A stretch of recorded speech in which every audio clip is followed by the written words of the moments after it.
Hello. We've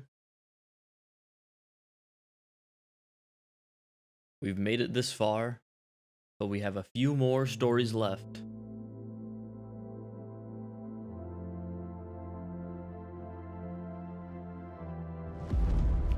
We have a few more items to steal and our freedom to gain.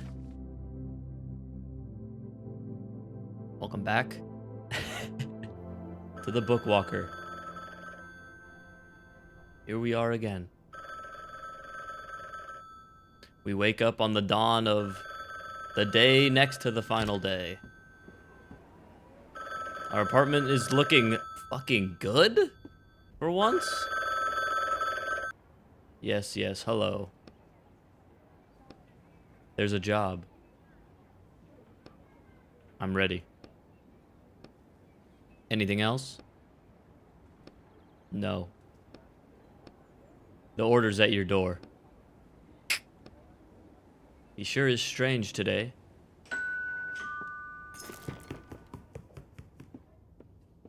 He's being a dick.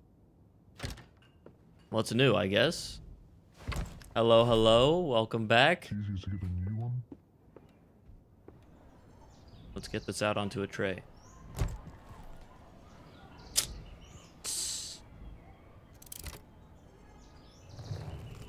No, don't. Well, alright, I already saw it. I was like, I don't want to look at it yet. I got stuff to look at in here first.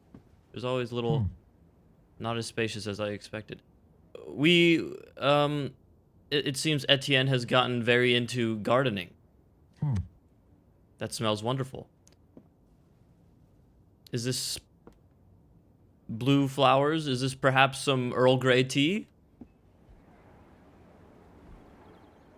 We're no longer a drunkard? What do we have for skills? I knew it. I knew it. Interrupt enemy action.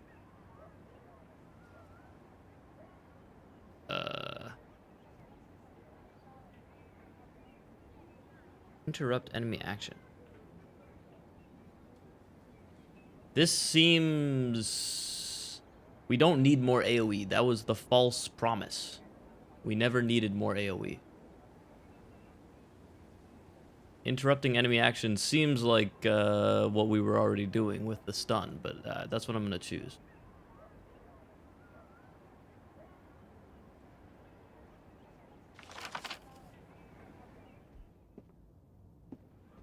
Hopefully putting his life together. We are a thief. I've never actually really even thought about it, but I'm like, is this going to end well for Etienne or not? Happy end, good end. New book announcement. This battle will be the last. Ulrich the Giant and Gaston the Decapitator finally meet on the battlefield. Each one has total faith in his victory, and each one possesses a mighty artifact. Can Excalibur take on the Hammer of Thor? You will find yourself in the latest book from the author behind the bestseller Sweeping Strike and Sweeping Strike 2, Tig Torf. And may these heroes strike to win. Oh lord, can't they come up with a better story for these artifacts? They're paying us ridiculous amounts for terrible stories. I don't understand how the money works. Back to the kitchen. What has happened to the fridge? The fridge needs to be defrosted. Do not turn on. Okay. Am I really gonna wash the dishes? You know what? If not me, then who? I hope I'm not being taken advantage of. You know what? We'll wash the dishes. We'll take that as compensation for us taking the bread. Like, honestly...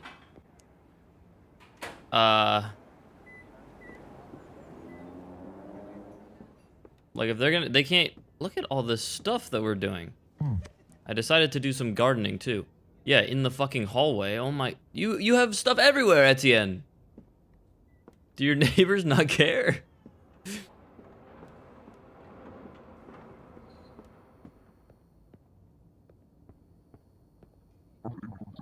Have the new neighbors moved in already?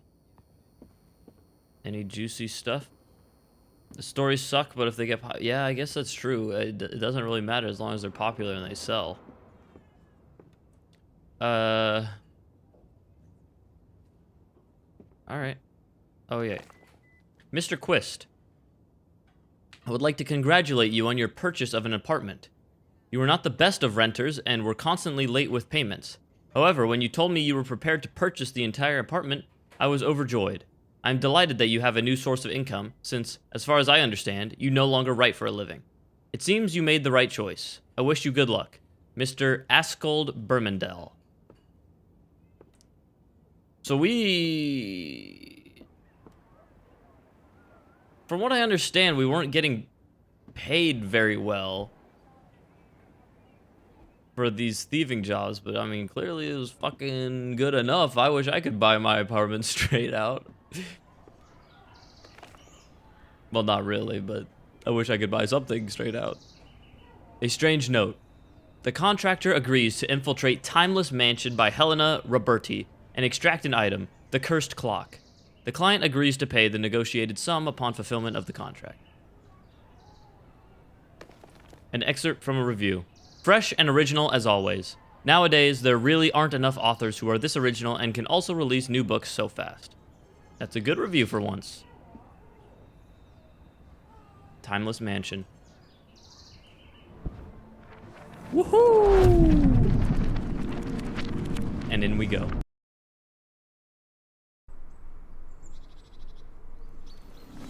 Ugh. Finally, I landed on something soft. Maybe too soft. You examine your souls. So how did it go? I think successfully nabbing Excalibur really redeemed me in the client's eyes. So now you'll get easier jobs? No more killer robots threatening us? I hope so. We're supposed to find a clock of some sort. That doesn't sound too complicated. Ready to get started? Let's do it. Me and Roderick are on each other's good sides now. Hey, it's a cute place. Etienne? Are you okay? Yes. Weird. Okay, weird. Do you know this place? I don't know how you would unless you've read the book. What the? Oh god, oh god! A woman runs past without even glancing at you. I trapped him. I trapped the monster. Run away! Monster? So the jobs didn't get easier.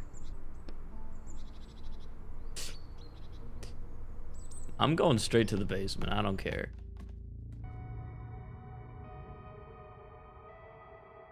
Is this a horror book? The steps collapsed under their own weight. Old rusted pipes run along the wall. One of the pipes is dripping. Actually, the water is full on flowing out of it. It's too late to save this pipe. Well...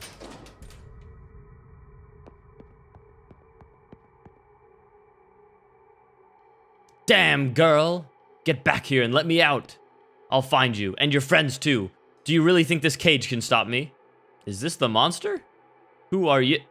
The man pauses and stares at you. Damn. Etienne?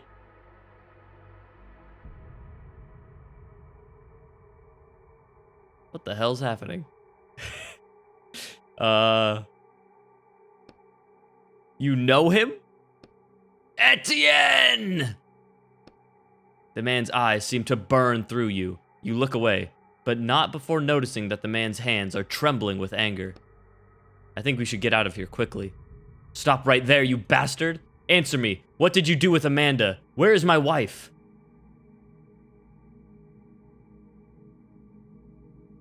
Wait a second. Amanda was the girl that we were talking with on the phone at the end of the last chapter. Did we fucking take this guy's wife out of a story?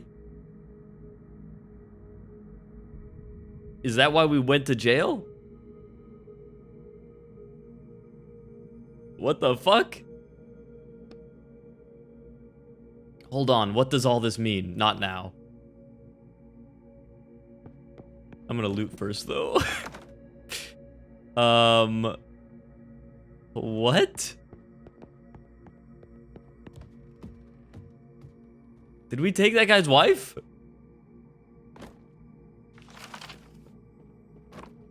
Look at all the loot, though. The window is boarded up tight. It's locked and won't open without a key. All right. Did we take that guy's wife?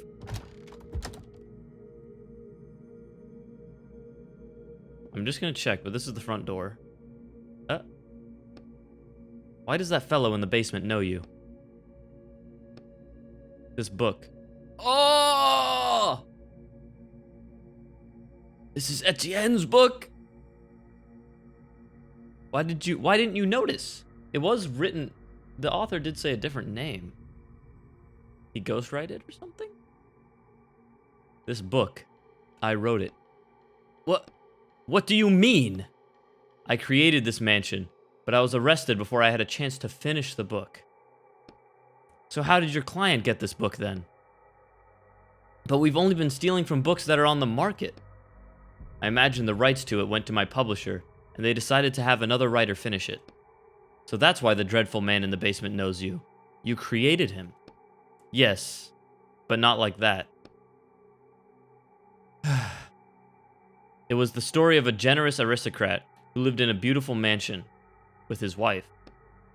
You definitely wouldn't catch me writing about a murderer in a blood-soaked basement. Do you think the new author changed a lot? I think so. Yes. Who's this Amanda he mentioned? Is she here somewhere too? Nope. We were talking to her on the phone in the real world. She's not here anymore. It's better if we talk about that later. This clock wasn't meant to be here either. Let's take a look, since it's what we're here for.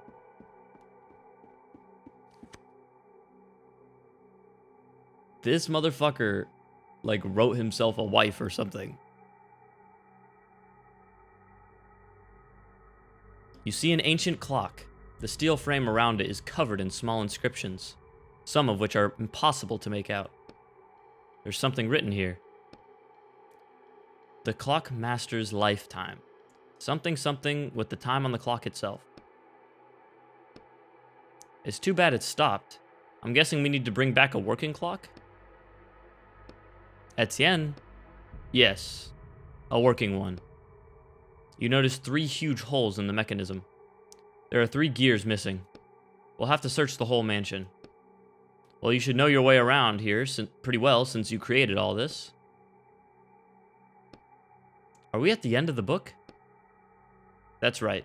The plot has ended, and the heroine managed to lock the monster in the basement and escape. Nothing else happens in the plot after this. A happy ending. We need to go back to somewhere on page 150 or so. That's where the mansion will be in the best shape for us to search it. Even the staircase is in ruins right now. I didn't know you could do that. So are we going to jump between pages? Jumping is the easy part. The hard part is landing on the same spot on another page. If I miss or land end up between pages without my powers, it could end badly. Should we risk it? Give me a second. Let me explore what I can right now. So no, characters recognize their authors. I don't think that's the case. I think it's because Etienne went in this book and stole his wife out of it.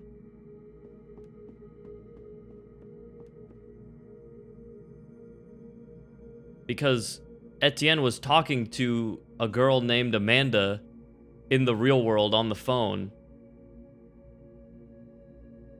And was like, oh, it's been a while, like, we've been separated.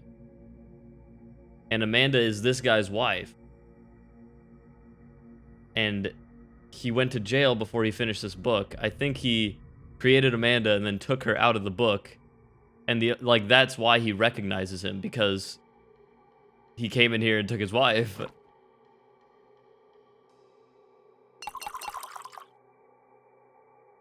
We need metal.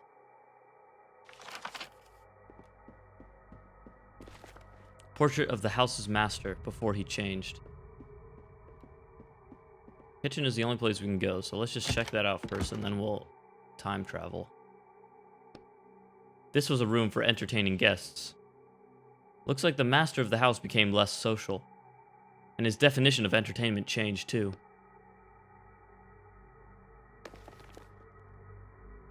Old dusty parcel is lying on the table, tied tightly with twine.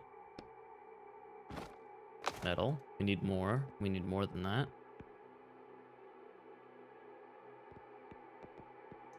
Hidden room back here for sure. For sure.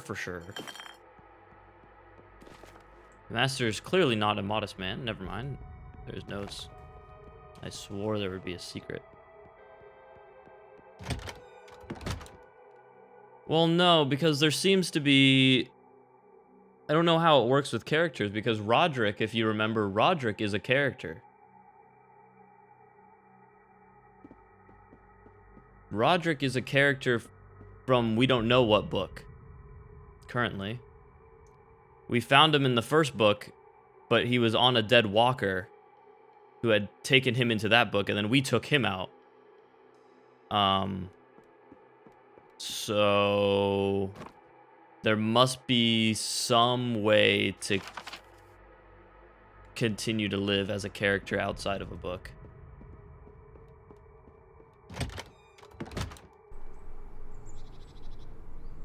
This is all just a game theory, but in my head, I'm like, that's gotta be why he got arrested.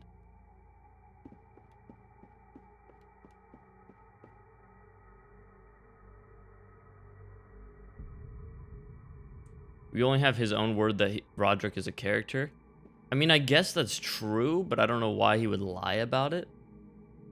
And even if that wasn't true, we still took him out of a book, which shouldn't be possible.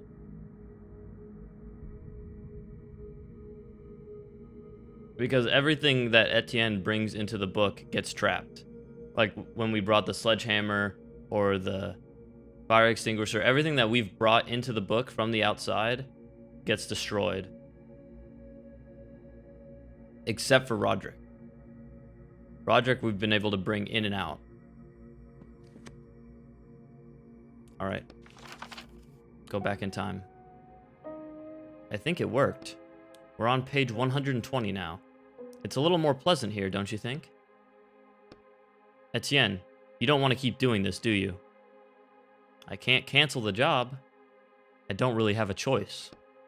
Do you think the client knew this was your book and sent you here on purpose? I don't think he cares either way. Help me! Let me out! Who's that? Another victim? Let's go find out. I'm not in a hurry for that, to be honest.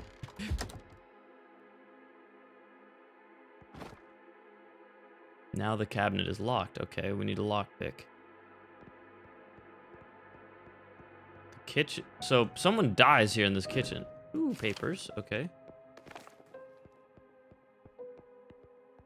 We need to check every room that we already went in.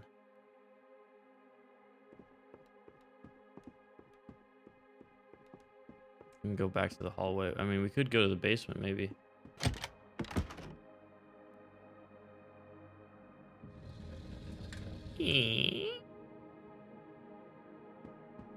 Anybody?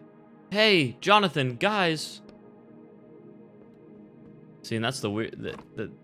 this is all, like... Etienne doesn't know what this stuff is. There should be nothing in here.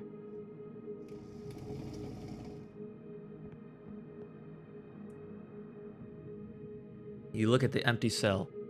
The scratches on the floor and chains hanging from the walls make this a frightening place, even without... I wonder where our monster is in this time. I think we're better off not running into him. It looked like he was ready to kill you right there and then. Do you think the new author made him like that? No, nothing's changed there. Oh. But he's not supposed to hurt the other characters.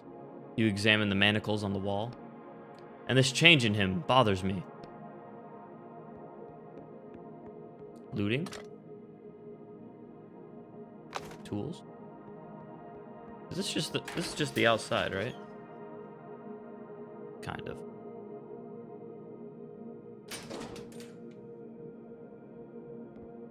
Looting, looting, looting. My favorite thing. Crowbar. I need everything. I need pliers, I need crowbar, I need lockpick.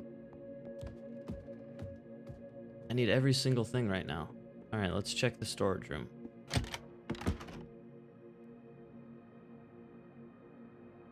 I thought I heard her from here. I see. Is anybody there? Help me. Jonathan! The voice is coming from behind those shelves. I hear it. I know, I just saved her. Oh my god, who are you? I'm here to help. Help? My hands! She shows you the handcuffs behind her back. How did you end up here? You fiddle with the handcuffs. My brother and I were looking for something. Oh my god, Jonathan! He's still around here somewhere. Promise me you'll find him. I promise. Thank you. By the way, you haven't seen any gears around here, have you? Big ones. For a clock? No, sorry. It's okay. Although, when I was searching the study upstairs, I found a secret compartment in the desk, but it was empty. What do you mean searching? Hold on, what do you mean by searching? Did I say searching? I must have misspoke. Alright, I'll check it out later. You finish fiddling with the handcuffs, and the girl is finally free. Thank you. She rubs her freed wrists. Well, an awkward silence falls. I think it's time to get out of here. I'll take care of your brother. The girl nods briefly. She looks around the room for a second, and with barely noticeable disappointment, disappears behind the door. More of your characters? They seem fairly well written. Really bad at lying, though. No, I don't know her. A plain writing desk stands against the wall. There's nothing of interest on the desk or in the drawers. Not in this time, at least. It's so funny that Etienne's like, my character, like, I'm the only one that writes good characters. He writes a character that he falls in love with. Oh.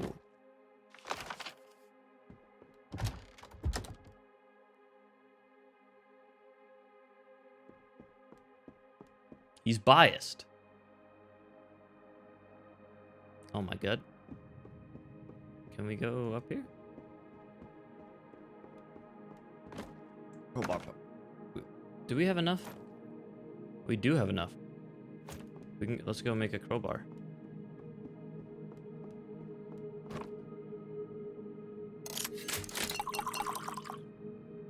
I love updating the items. I know it's the same items in every book, but it's just... I'm building my toolkit. I'm assembling a team, and my team is crowbar, pliers, and lockpick. I couldn't ask for a better squad. Not standing on ceremony, you pry open the boxes with the crowbar. 5 mushrooms and bread. Not gonna see me complaining about bread. It's one of the best items in the damn game. Lockpick, pliers. How much is this? That's 50 ink? That's an ink bottle right there.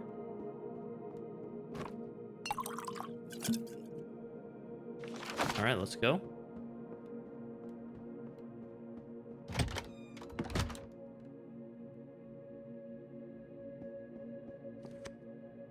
An empty box that smells like tobacco. One of the master's letters. It's an invitation to a ball hosted at his mansion. We move.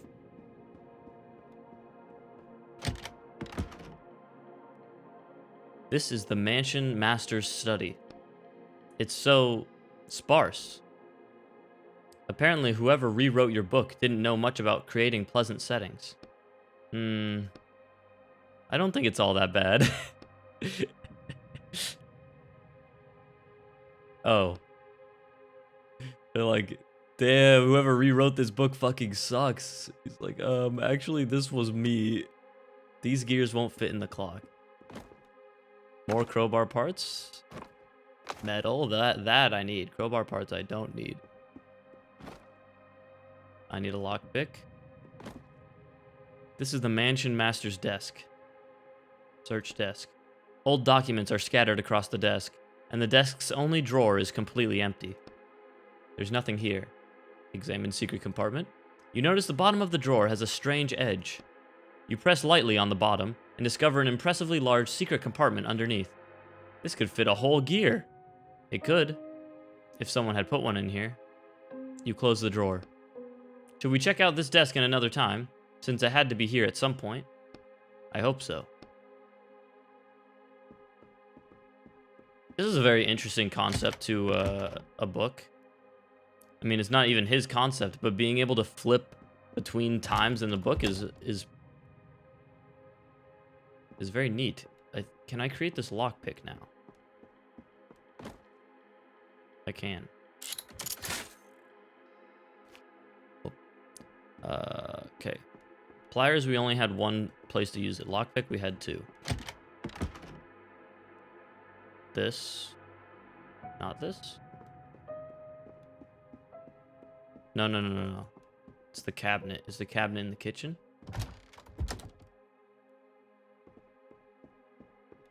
Run, Etienne, run! This. Dusting off your hands, all set. Boom. Love to see it. Alright, and then the little box? This? No. Was it something in here? This cabinet? Yes. With all your experience picking locks, this one opens in just a few seconds. Just ink stuff. That's fine. That's fine.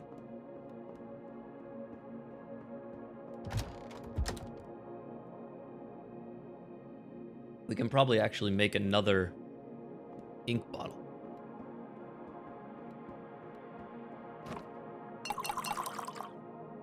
What did I say? All right, let's go.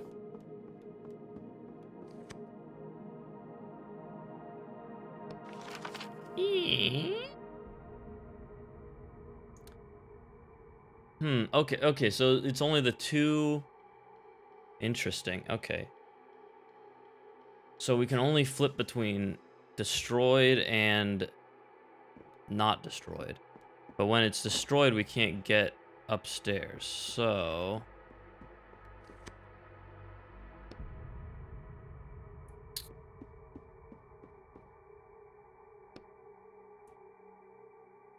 we really should check the second floor. That's where that monster has his study. Got it, so the gears we're missing might be there. What do we do? I think the easiest way is to prevent the staircase from collapsing in the first place. Oh! Since we can move between pages now. You look into the hole and see the outline of the basement room below. That's what we'll do. I see. That's actually so fucking cool. Okay, that makes so much sense. Go back in time and prevent the stairs from actually falling. We're changing the future! That's actually awesome. Okay, so let's see. What do we need to do here? We need to go in here and we have this water pipe. Here's what's ruining the staircase in the future. Looks like there's a water pipe leak. The pipes are indeed leaking badly. The smell of dampness lingers in the air. You examine the small crack in the pipe. Here we go. We just need a little bit. It's not a huge hole. You place a small drop of your ink on the crack in the pipe. The ink slowly takes on the appearance and properties of metal. Come on, faster! You grit your teeth as the pain from your shackles burns you. I think that's it. The crack's gone. You exhale and pull up your sleeves to look at your hands. Are you alright? Yeah. It's best not to show what you see to Roderick. You push your sleeve. wet with blood, back into place. We should go check on the staircase in the future. I hope this works.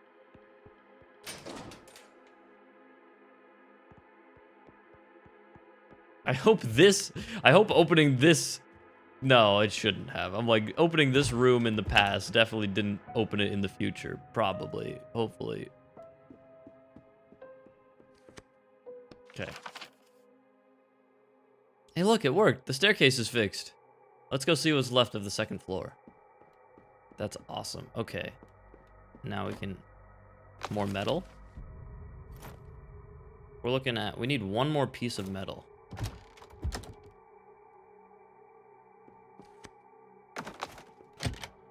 And we ride. I think we can make the pliers now. Oh, we don't have any tools anymore. Never mind. We need tools.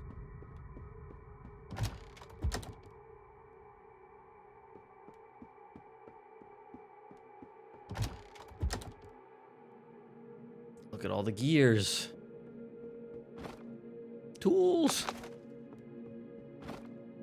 No gears. No gears that are usable.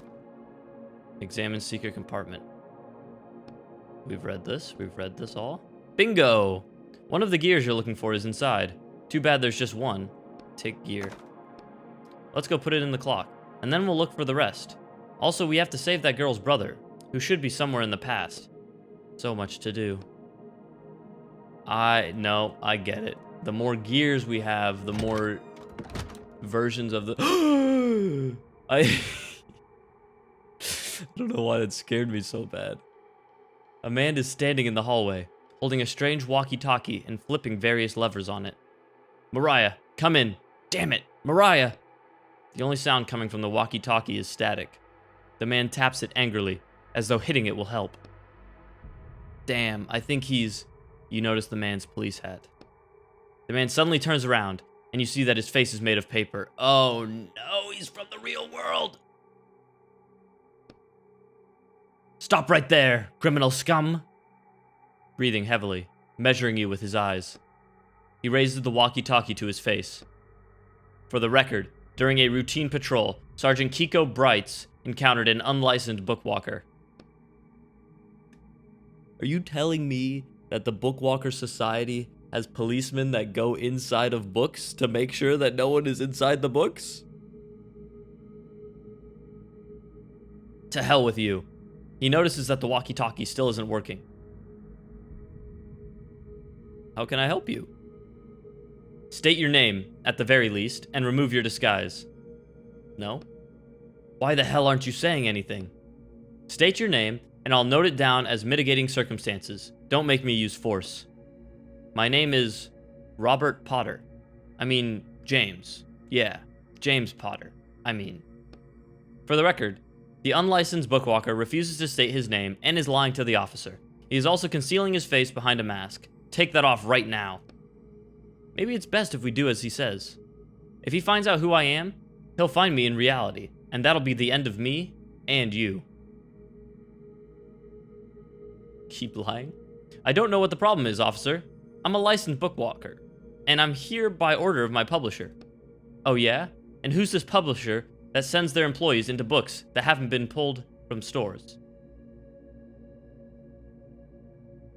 That haven't been pulled. So you're not allowed to bookwalk in books that are for sale. Well,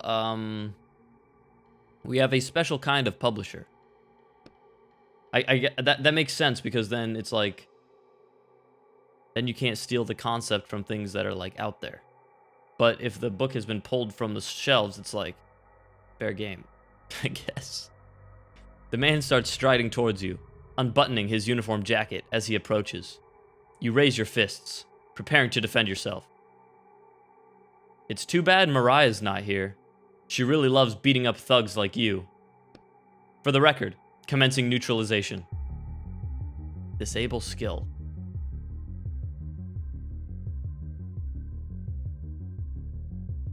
Time to beat up a cop. Strong hit. Block.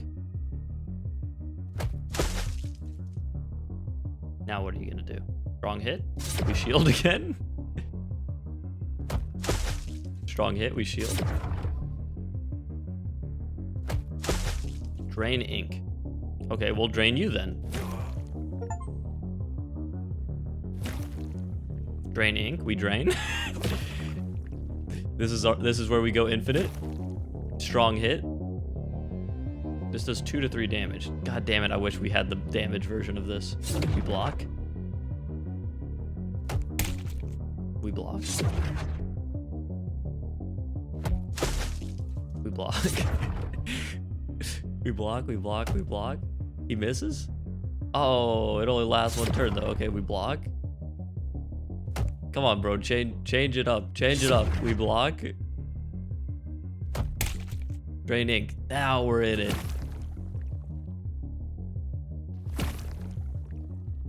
And we win. Perfection, baby. The man looks at you angrily. Damn you. Fine. Mariah will deal with you later, thief. The man instantly disappears, as though he was never there. But the bruises on your body say otherwise. What bruises? I did that fight perfectly. Damn, this is really bad. I can imagine. Disobeying the Riders Police is one thing, but fighting the police? Attacking a police officer plus stealing from a book that is still under license? It's not 30 years, of course, but you could definitely get 5 to 7. So we did something even worse than that. So not even close to what you were accused of? What in the world did you do, Etienne? Hold on. You also said you hadn't finished the book when they arrested you, which means something happened here, in this mansion. And it has something to do with the mansion's master and someone named Amanda. How about we get down to business before that policeman gets here with backup? I'm telling you, this Etienne made his wife real.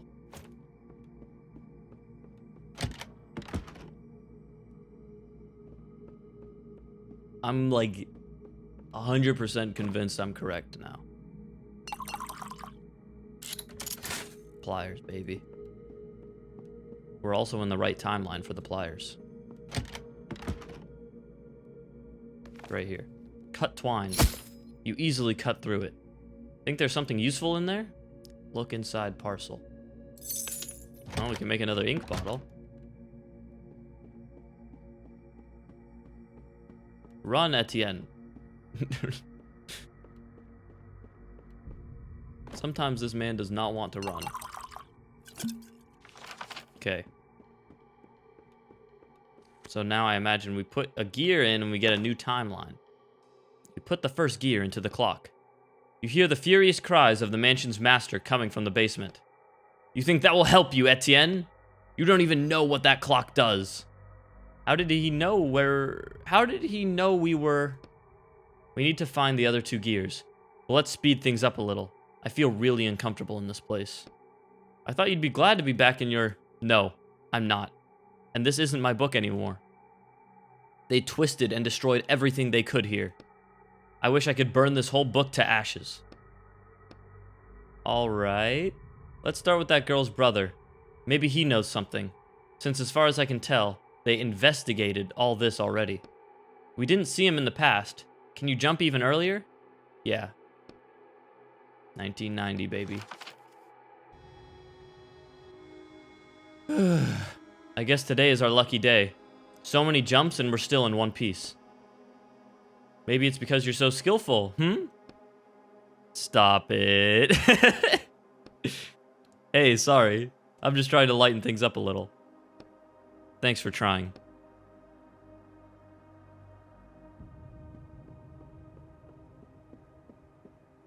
What? Barrels, they smell like wine.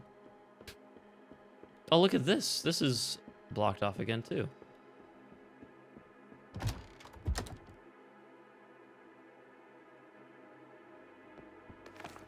One of the master's letters. It's charred, and it's addressed to his lover, Amanda. I wanted to read that. More items. Plank. We will build ourselves a ramp up to the upstairs. Niche. What's this? There isn't supposed to be a passageway here. I guess the master is building a secret room?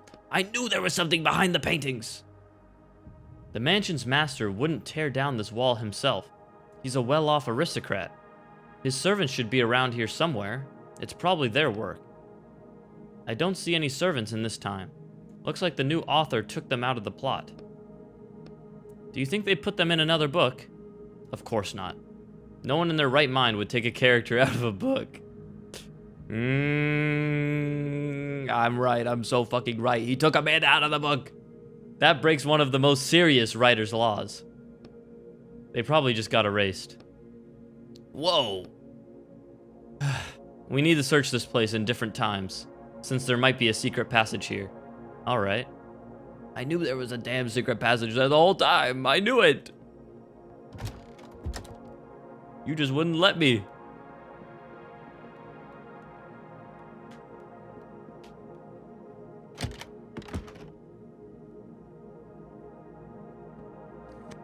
Tool. Oh, we don't need those, actually. A barrel. The lid tied firmly shut with rope attracts your attention. Snip. You easily cut the rope with the pliers. Yes, more food. Door is locked from the inside. Alright, well. Oh, you know what? Actually, we can go... What can I do with the plank? Seemingly nothing, but we should be able to enter the basement from outside. It's locked. The master didn't want to let anyone out. Okay, never mind. We should go... I guess it doesn't really matter. Let's just do 1995 first.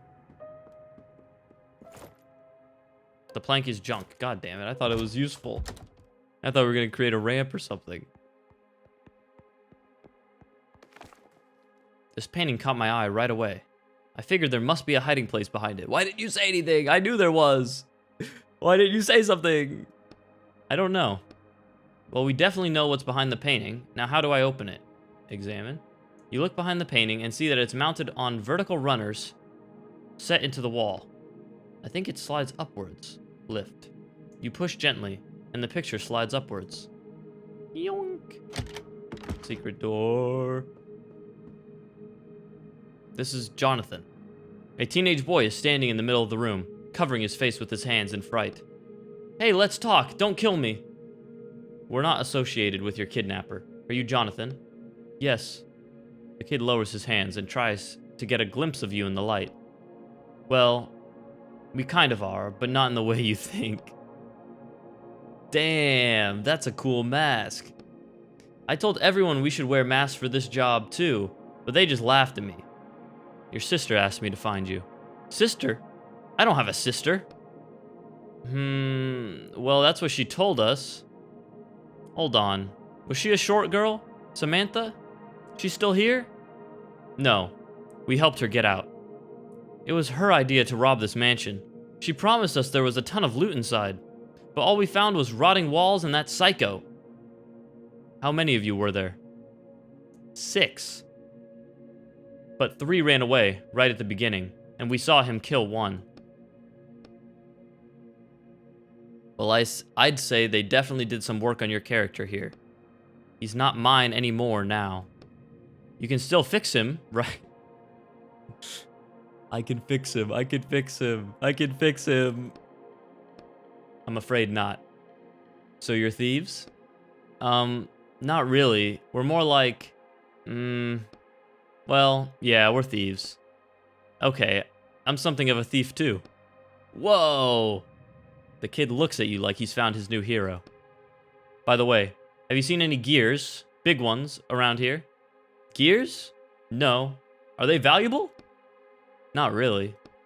If you check the desk with the secret compartment in the storage room already, then check the master's study. I think he hid something in both places.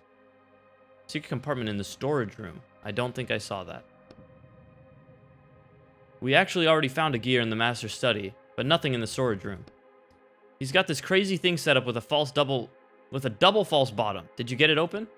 A double false bottom? Yeah. First you open the false bottom, and then there should be another one under that. My God. We went through all that just for... Alright, time to go back and check out this double false bottom, and quickly. You untie the kid. Thanks! He gets up off the floor and, glancing around, leaves the room. The double falls bottom, of course! Yoink, yoink, yoink. Alright.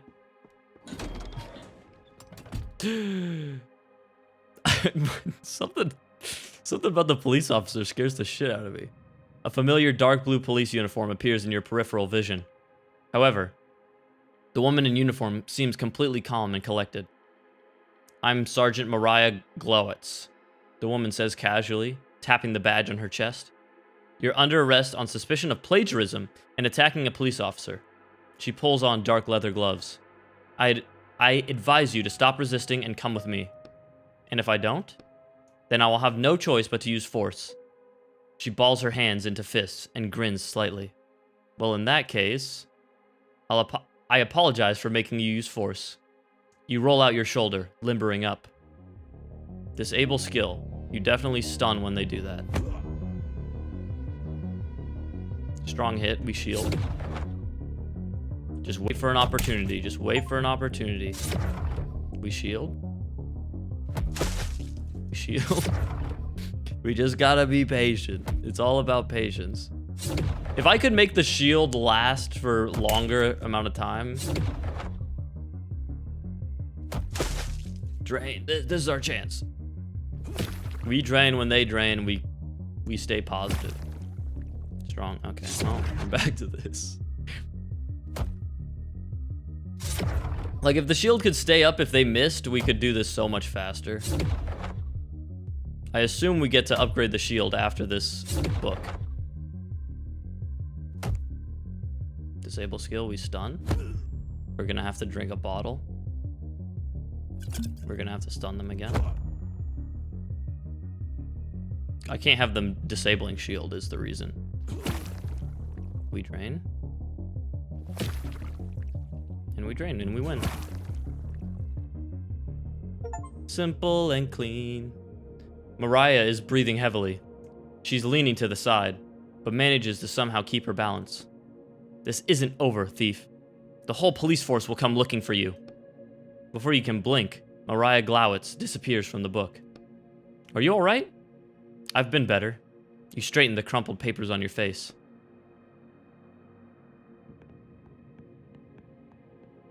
I got an achievement for that. For beating both police without taking damage. Let's go.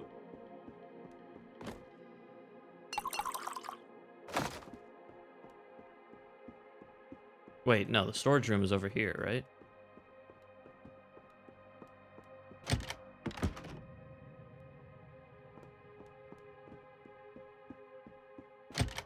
The double false bottom.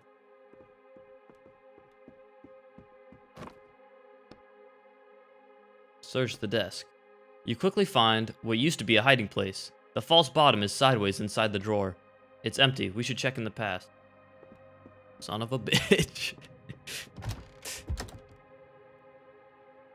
They're really pulling me for a fucking loop on this, aren't they? Alright. Back to the clock.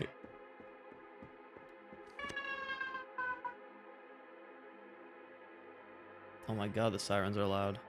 Alright, go to another time. Go to 1990. I don't even think I went into the storage room in this timeline.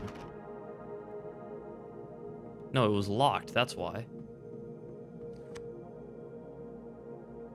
What the heck? Wait, then...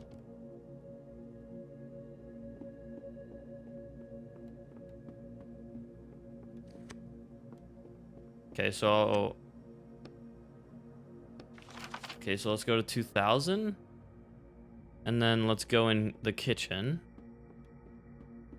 We haven't checked behind this in this timeline, so maybe this is what we do here. Let's move this.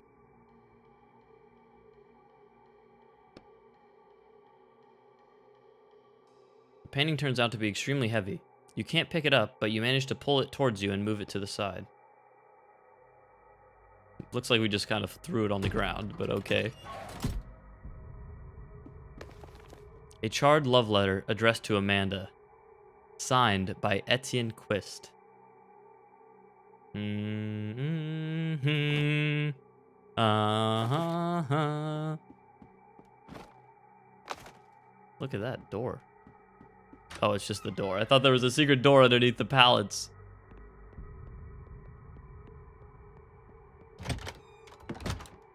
So, how do I get into that room, though? In the past.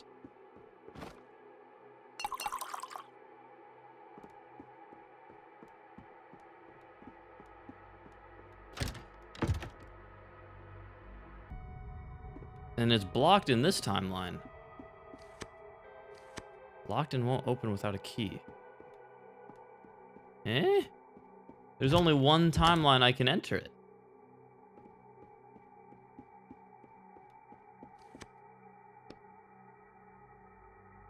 $1995.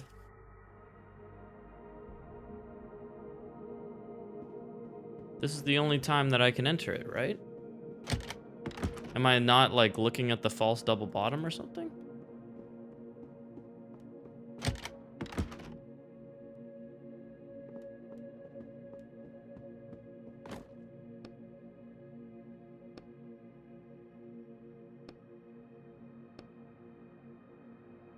Now what? We should search it in different times, but I can't get into this room in any other time period.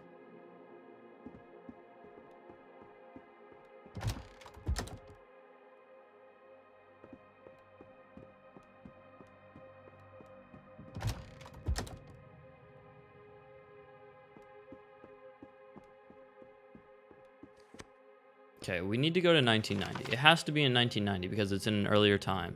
So there's something we're missing here. I don't know what it is, though.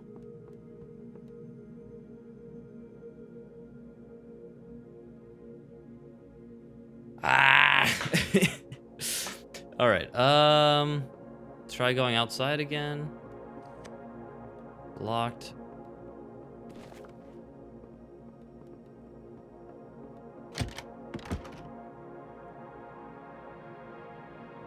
I don't see any access to the basement. Window! The windows aren't boarded up. And we use the plank! Oh, hold on. Okay. We have to use the plank.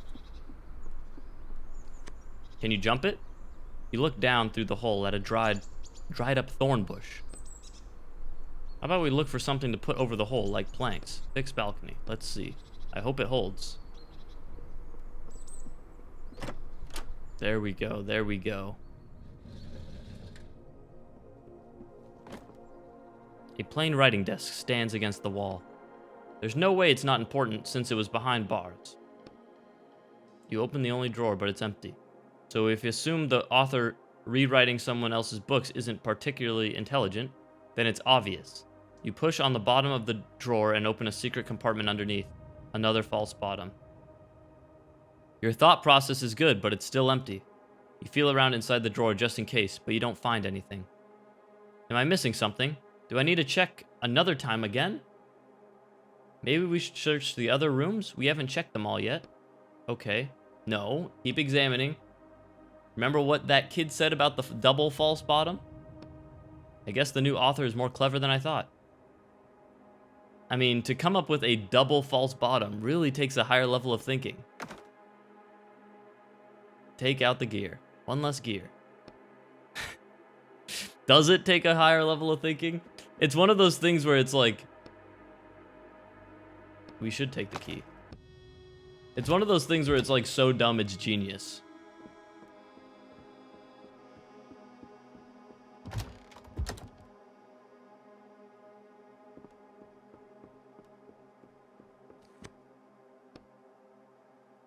We should go to the latest time we can to put the gears in. Oh, that's obviously okay. Fine, fine, fine. Well, before that, then I'm gonna go back over here. Now I can open this door.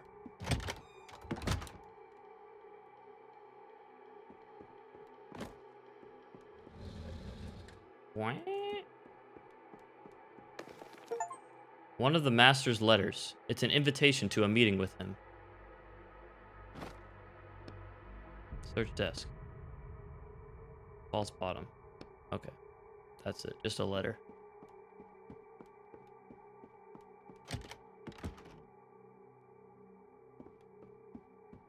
Just a letter.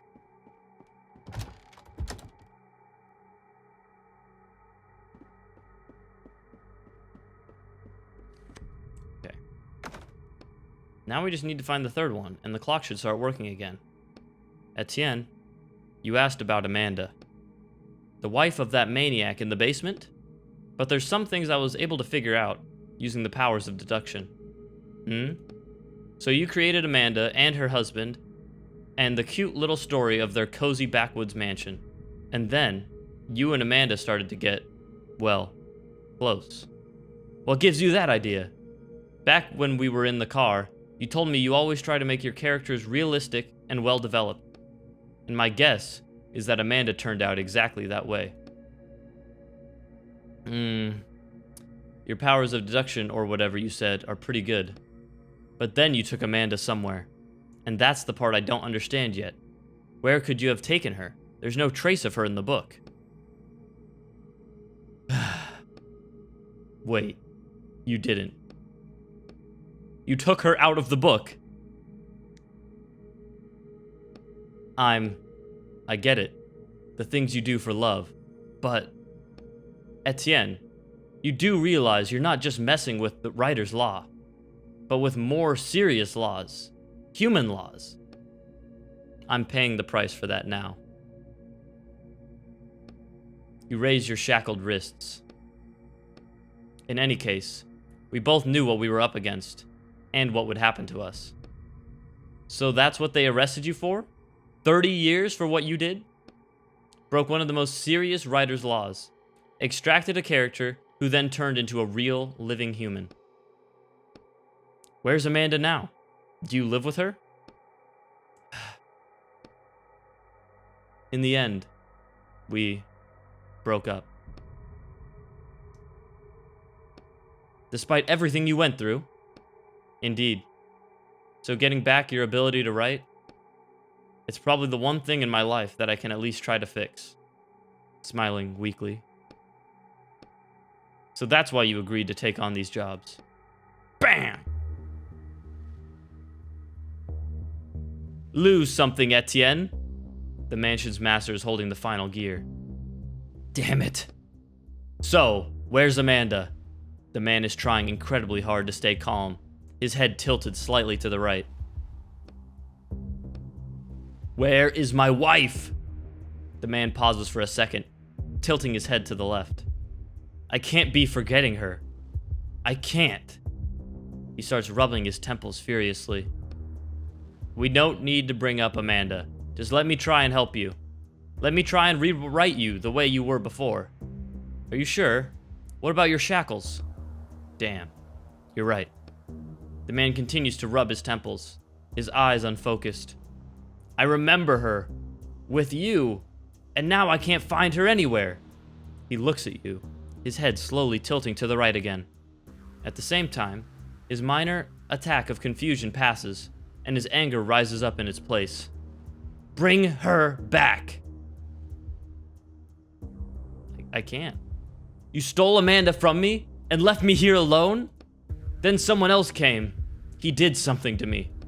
I didn't want to kill anyone. This is a different part. His head tilts to the left again. You notice his clothes are stained with fresh blood. Wait, why do you have... that girl? Did he get to her? Gritting his teeth. Clenching his teeth. Damn thugs. I'll never forgive them for what they did to you. You're supposed to be... Bang! The blow hits you in the chest. Ugh. Etienne! The man tucks the gear away inside his shirt. Then he starts cracking his knuckles. Let me try. Maybe I can rewrite at least something in you. Oh, don't worry. Now he loosens his shoulders. I don't need help. I certainly enjoy my newfound powers. He clenches his fist tightly. I'm sorry, Robert. Man, this is like the best written book, I think. This is like, it's just so interesting. To the idea that a book was written halfway, and then the characters inside that book, when they were finished by someone else, are confused because of like someone else's involvement.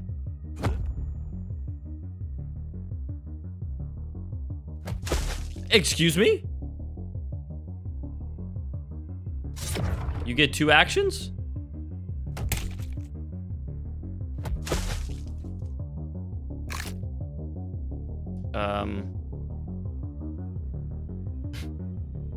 We are screwed. Hold on.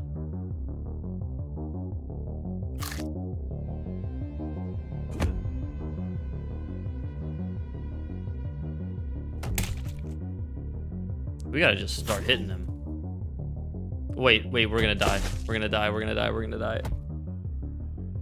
He missed.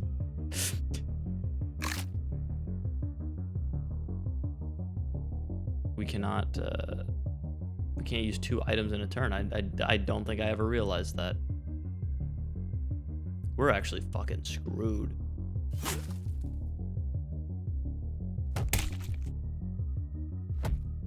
Oh my god. Lucky. We're so fucking lucky. We're so fucking lucky. We did not deserve to win that. Breathing heavily. Is that all you've got, you bastard? The man's injuries start healing before your very eyes. At the same time, you hear the gears in the clock make a clanking sound. It's as though they're trying to start working, but can't because the last gear is missing. What the? Remember what I said about the inscription on the clock and how it's connected to its master? I figured that out. While the clock is stopped, nothing can hurt its master. You spot the last gear lying on the floor, between you and the reanimated monster. It seems to have fallen out of his shirt while you were fighting. You raise your eyes to the man, and he looks back at you with a venomous smirk. Just try. You charge forward, but the instant your hand touches the gear, the man grabs you, and you soon find yourself in a tight chokehold. No luck, whispering with effort. Drop down. You drop sharply out of his grip and grab the gear from the floor. Damn it! In an instant, you're standing by the clock. Put the gear in without looking. Without a second glance, you push the gear down. Fortunately, you got it in the right spot. The clock immediately starts ticking. No! The man grabs at empty air in a final attempt to stop you. Etienne! He grabs his head as a shudder passes through his body. He begins to age rapidly, and the injuries from his previous fights, not only the one against you, start reappearing all over him. No! He swings his arms helplessly, then starts devolving into dust. You watch it all happen silently, until there's nothing left of the monster, except a pile of ashes. My god. But, now what? Nothing. You walk up to the character's ashes, digging around until you find a small, crumpled piece of paper. You quickly rip it in 2. I've had enough. You pick up the clock and get ready to jump out of the book. We can talk about all this, Etienne, if you want to talk.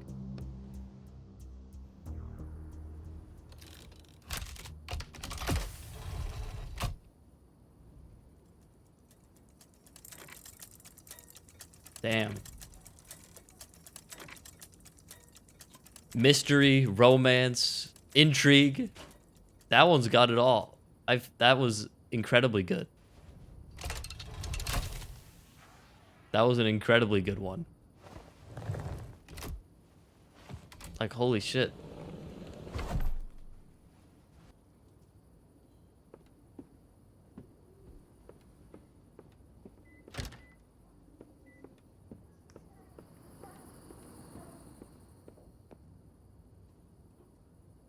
That was my favorite book so far. Did you get the item? Shove it.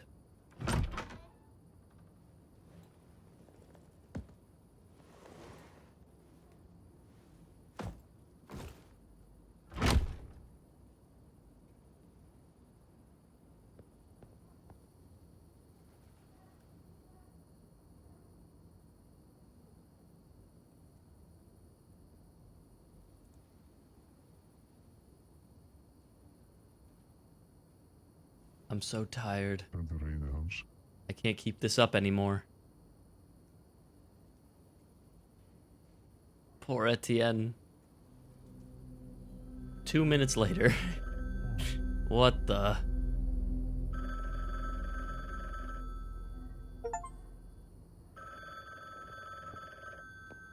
Oh, I'm downstairs.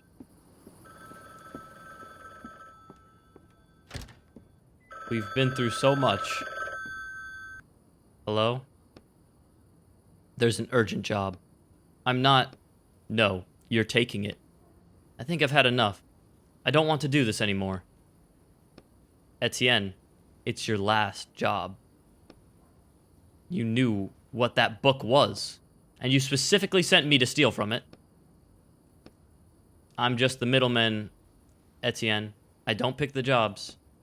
I don't care. You can take your job and go to hell. Calm down and listen to me. Finishing these jobs is your only chance of getting your abilities back. I know you know this. You can't work off this sentence. 30 years is just an impossible amount. Your publisher betrayed you. Your lover left you. It's time to take back what you're owed. How do you... Etienne, you're only a single step away from freedom. Fine. Excellent, excellent. The order is at your door. Oh my god, right now?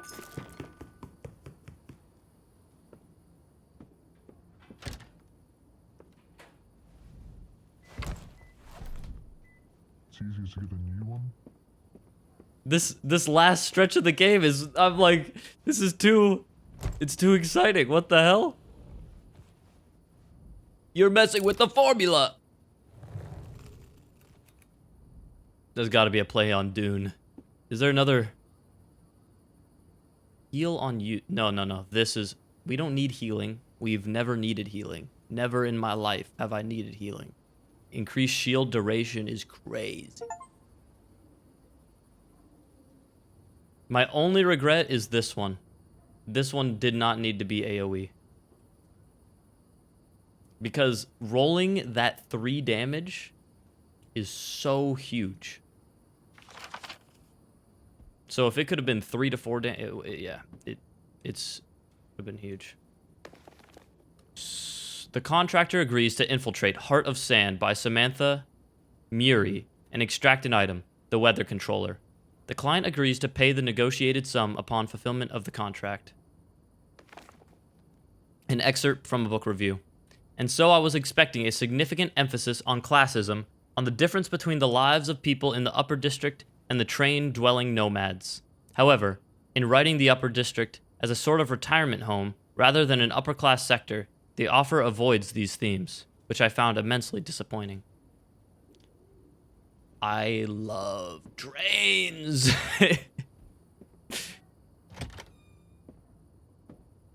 I would love... Please let us be on a train in this final chapter. I also love deserts. In games. In games, not IRL. You decided to keep working? Seems I don't have a choice. You shrug tiredly. After everything that happened? How did they manage to convince you? Or has another month passed since I last saw you? No, actually, it's been about 5 minutes. They spent a whole month convincing you. Not quite that long. You literally had to erase your own character. I'll write a new one. Yes. I forgot about your feelings towards characters. I don't have any feelings towards characters. Just because Amanda left you doesn't mean that all characters are now bad. She has nothing to do with it. I really thought about giving it all up. But the client is right. I need to finish my last job. Even if what we're doing makes me feel sick. If they get rid of my shackles, I can write my own book, putting this all behind me. Looking at the floor. Just help me finish this one last time. What are we looking for? A weather controller. A device that can control the weather. Seems so. It would certainly come in handy here. You look around. The air feels like it's at least 100 degrees, if not 120. Okay, let's get to it. Beep, beep. A small light is blinking on the radio panel, next to a worn-out accept call button. Old equipment covered in sand. You see a steel plate with the number 42 on it next to the speaker. Push button. You hear static over the radio. Lindef Jr. speaking. I'm taking over for the senior meteorologist too soon, unfortunately. The voice belongs to a very young man, but sounds confident, as though he's been giving commands over the radio his whole life. Is anybody between lines 10 and 40? That's not us. We're at 42. Is that us? Who knows? It's not us. Is that us? I think we're in range, maybe? You're breaking up. What's your number? 42. Got it. Pete Jenkins, correct? I think Pete's, I don't think Pete will be making any radio contact anytime soon. Is his body nearby? There's a skeleton in the chair. Writing something down. Thanks. I've noted that in the log. Must have been the dry storm last week that got him. He sighs faintly. What kind of storm did you say? Congratulations. You're the new operator of 42.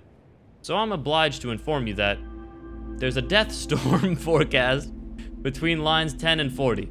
So you should head towards town. You can take shelter here. A death storm? You may or may not be able to see it from your position yet, but it's showing up on my instruments already. Alright, I'll try and get the train moving. Good luck. Train key. List of names.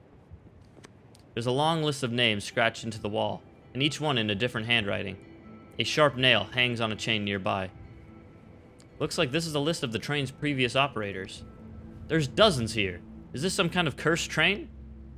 We're probably just in a dangerous place. Look at the end of the list. The last one is a Ronald Miles? What about our dearly departed Pete Jenkins? He probably didn't even have time to add his name. Well, I'll add it. The poor guy deserves this, at least. Well, probably. We didn't know him after all. You take the nail from the chain and scratch Pete Jenkins' name onto the wall. Not bad. What about yours? You're the new operator now. Do you want people to forget about you too? Fine, why not? You scratch your name into the wall at the end of the list, then put the nail back. Nice job. Couldn't put half that effort into the other names, though. Had to make your own name the best. Yeah. You wipe a few metal shavings off the inscription.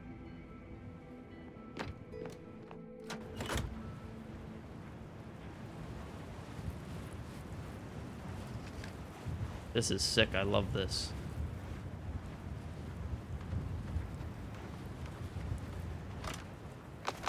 Ooh, baby.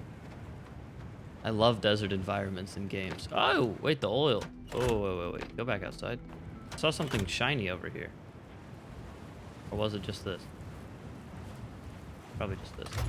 Oh, no! What do you see? There's an oil bug inside. It ate everything. Knock on the tank. Something skitters around inside the tank.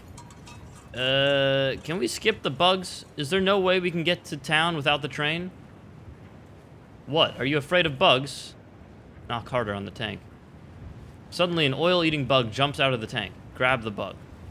The bug's 3 sets of legs scrabble at your hands. It's clearly displeased. Drop it! I might need it.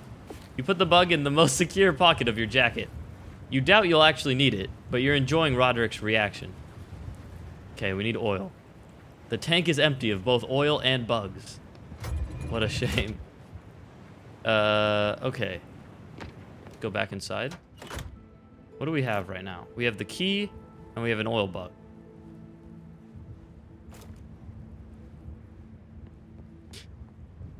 We might need the bug, okay? We might. Locked crate. We need a crowbar. Classic. Jenkins's journal. Can I read that? Unknown language or awful handwriting. Great. We only have metal. Did this oil canister have oil in it?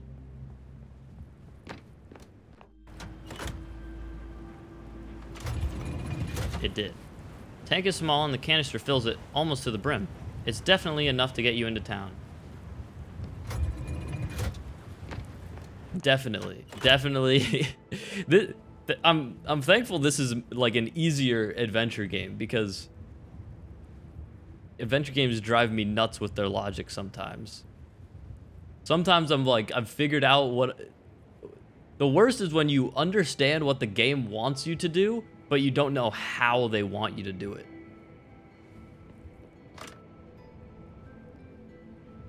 The train's control panel. In this game, it's very clear like what you need to do and how to do it, for the most part. Examine the old photo. It's a photo of a woman with her blonde hair and a ponytail. It could be the former operator's daughter, or maybe his wife. Well, let's start the train. I think it's running. Great. Woo woo. Our friend is calling us. The death storm is approaching. Hurry! Anyone out past 10 miles? Train 42. What's the problem? You're barely moving. He's right. We got the train started, but it's barely moving. We'll figure it out. Fuel panel. You're looking at the fuel panel. All indicators seem normal, except one. Cylinder 3, pressure. Open the top of the panel. There's a greasy note on the other side. Read note. Whoever gets this train next, I hope it's not you, Pete. You moron.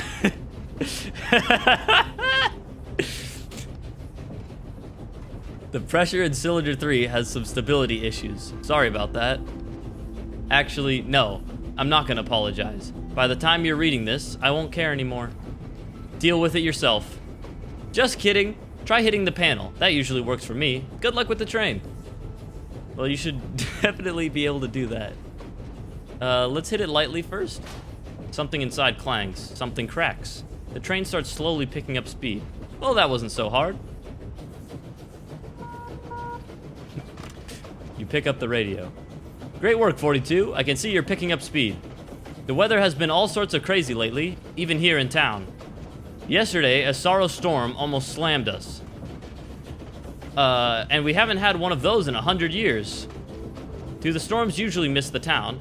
Of course. Only the joy storms make it here. The rest usually pass us by. Like someone's controlling them, right? You can almost feel Roderick winking at you. What could affect the weather like that? I don't know. This all started after our senior meteorologist died. Come on, ask him about the weather controller already. It's obviously in town. Hey, have you ever heard of a weather controller? Oh, what? It's a device that controls the weather. Is this a joke? I don't think he knows anything. Yeah, I guess the senior meteorologist had the controller, and everything started getting messy after he died. We should ask around town about him. We should ask around about him in town. If only we had something like that. My God. He keeps laughing. We'd certainly be well off. Alright, I see you're pulling in now. Good luck in town. Until next time, jokester. He doesn't know. He doesn't know. Oh, wait. No, wait. I was like, going... No.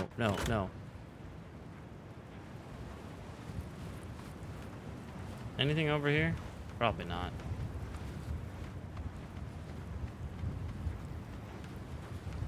A guard is trying unsuccessfully to open the door of the train. He notices you. Hi there. He glances briefly at your face, but apparently decides not to ask about it. This guy here is causing a little traffic jam at the gate. Poor man got caught in a fear storm on his way here. I'm not getting anywhere with him, but I have to make sure everyone is in town before the storm comes. I'll try and talk to him. Go ahead and try, but be gentle. It's not the poor guy's fault what happened. We'll see. Hey friend, you there? Yeah. Calm down now. I'm from train 42. Jenkins? Is that you? I'm his friend. He didn't have any friends. I'm his brother. I'm his father. I'm his son. I'm his father. I'm his son. Stop lying. You killed him. I know the truth. What have you done with Jenkins? Don't think there's a peaceful way out of this situation. Force door open. You lean your whole body into the door. You hear the mechanisms inside start grinding against each other. Just a little more. Come on, push! I think the lock's open. The door easily slides to the side. A thin man is sitting in the corner of the locomotive, arms covering his head. Get closer. Hey, friend. The man lifts his head. When he sees your face, his eyes start widening slowly. Ah, damn. Has there been even a single time when your appearance actually helped us in a situation? The man's eyes are still widening. Or does it always just create more problems for us? Let me think. The man's eyes are as wide as they can go. Now his mouth begins to open. No, it hasn't helped. Not even once. I already told you it's a disguise. The man lets out a piercing shriek and runs out of the train. You see him head into the desert, right towards the storm. Well, you definitely solved the problem, in a way. I tried. Well, I can't say you got the result I wanted. I'm sorry. Well then, I'll move his train along, and then yours after. In the meantime, go up to customs and get your paperwork straight. Alright.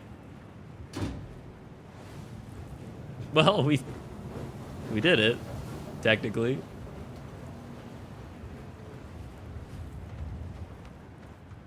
We tried, okay?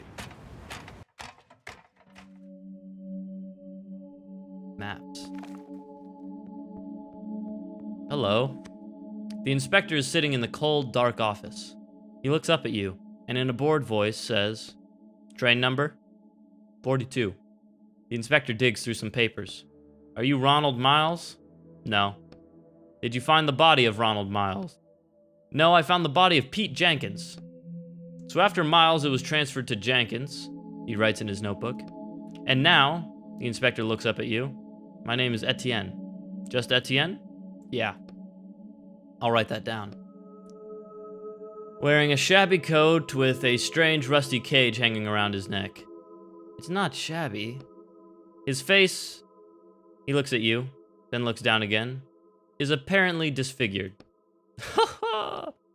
You aren't too good looking yourself. The inspector doesn't react. Here's your ticket. He hands you an old yellow ticket, which looks like it's been passed around for years. One standard town visit, 2 hours.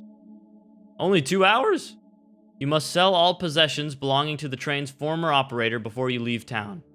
Make that your top priority. I thought they were mine now. The inspector looks at you silently, trying to understand whether you're joking or you really don't know how things work around here.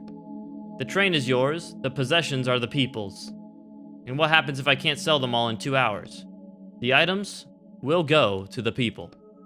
Okay, thanks. Go on through. He opens the turnstile.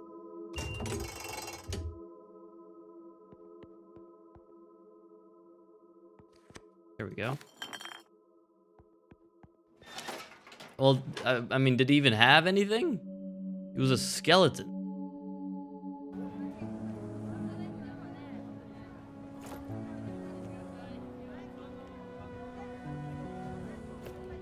Oh my god, it's so bright. A young woman is talking to one of her travelers, who passes her a strange half-empty bag. Extend my time by 1 hour, please. He hands over the bag and quickly turns away. Hold on. The man freezes, tilting his head. Just who do you take me for? There's not even enough sand here for 15 minutes. She shakes a small pile of red sand out into the palm of her hand. Are you up to your old tricks again? Do I need to call the guard? No, please. 15 minutes is fine. Let me just catch my breath and I'll be on my way. The man slowly retreats. He looks extremely tired. The woman turns to an empty hourglass in one of the niches on the wall. Damn beggars. She pours the sand from her hand into the hourglass.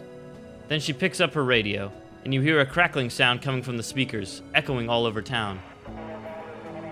Psst. Peters, train 124, 15-minute extension. She puts the radio back on her belt, then reaches out a hand to you without looking. Do you know where the meteorologist is? Where can I find the chief meteorologist? In the upper district? Where else? She looks a little puzzled. How do I get there? You can't. They only let the locals in. No drifters off the train allowed. Well, here's my ticket. Okay, yellow. She takes out a new hourglass and pours in enough red sand to reach the second mark on the side. Then she puts it in one of the empty niches on the wall. 2 hours starting now. Good luck in town. Thanks. Be seeing you. What an interesting system.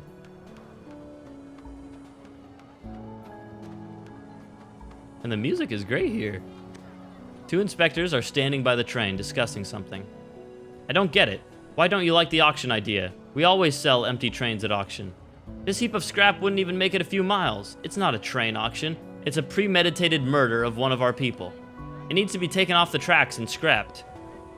Janine has enough work as it is. She just got started on all those electronics. It'll be next year before she gets around to the train. Where would we keep it until then? Just have someone take the train and leave. They can ride around, maybe find the parts and fix it themselves. I can't believe how stubborn you are. The guard storms into the train, and you hear a sharp metallic clang. Then the man comes back with something in his hand. See this? Fine. He rolls his eyes. This is the damn brake handle. Should it be here in my hand, or should it be holding the train in place? Let me at least go through his stuff myself. The inspector suddenly notices you and scowls. The hell are you doing here? Why would I yell at him? Is that my train? That's not my train, is it? Get away from the train. Planning to rob the train, are you? What about your custom of giving out possessions to the people? Don't be a smartass. Do you want the whole guard force to know what you did to Max? Who's Max? I'm threatening him. Well, do you want the guards to know you're robbing a train? The inspector takes a step forward, but the other inspector puts a hand out to stop him. You'd better get lost. He hesitates for a moment, then reaches into his pocket and takes out a bag of sand. And forget everything you heard. Take the bag. Now get out of here, don't interfere. The inspector turns around and loses interest in you.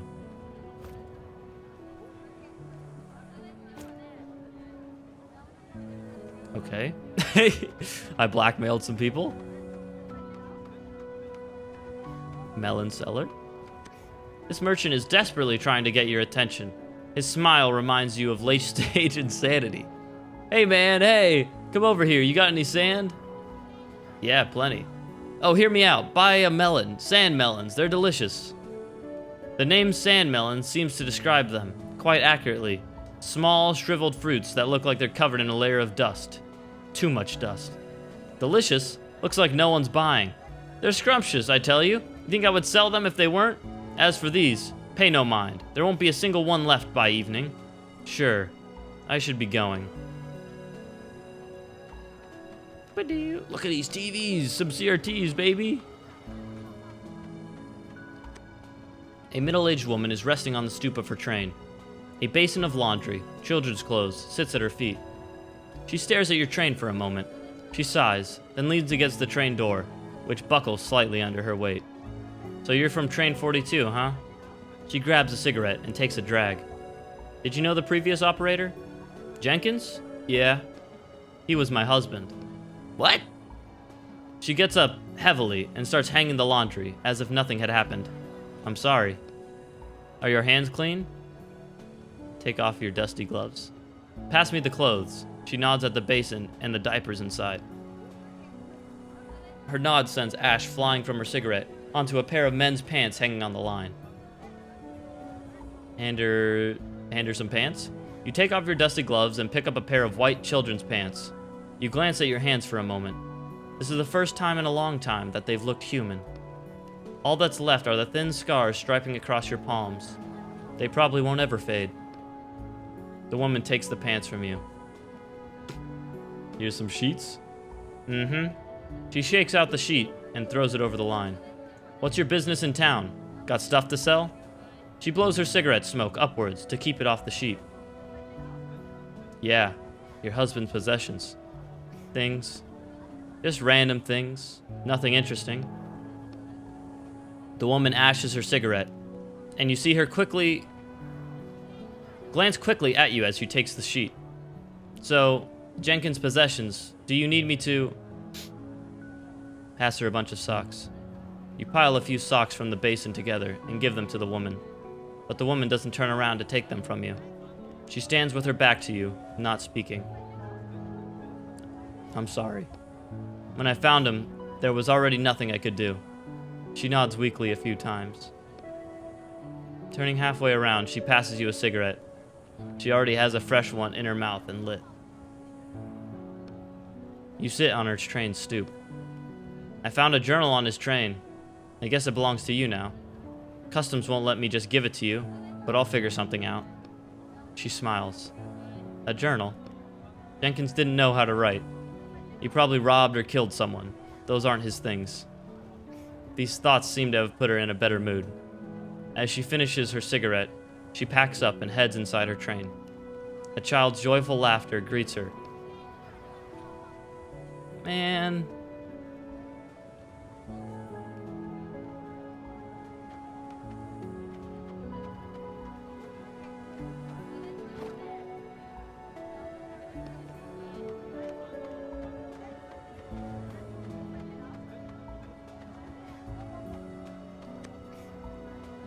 Hey, are you a digger? Sure. Need work tomorrow? I want to dig up a building on Malta Street, but I can't do it myself. Of course, what's our plan? I started digging from the top, got from the 20th to the 7th floor, but the lower floors are hard work, and sand's packed tight. It's a pickaxe job. I want to round up a few more people, then we'll move out at sunrise. Yeah, my pickaxe is gone forever, I'm sorry. Is there anything special in there? In that building? The man peers closely at you. It seems he's not sure you can be trusted. There was a gun store on the first floor of the building. The work is all that should concern you. I'll pay you, and what's in the building is none of your business. You in or no? I'll think about it. Think then. He throws his cigarette on the ground and turns away from you. Is he going to start a riot in town when he gets his hands on weapons? No. He gets caught in a firestorm out on the road tomorrow. I should be going.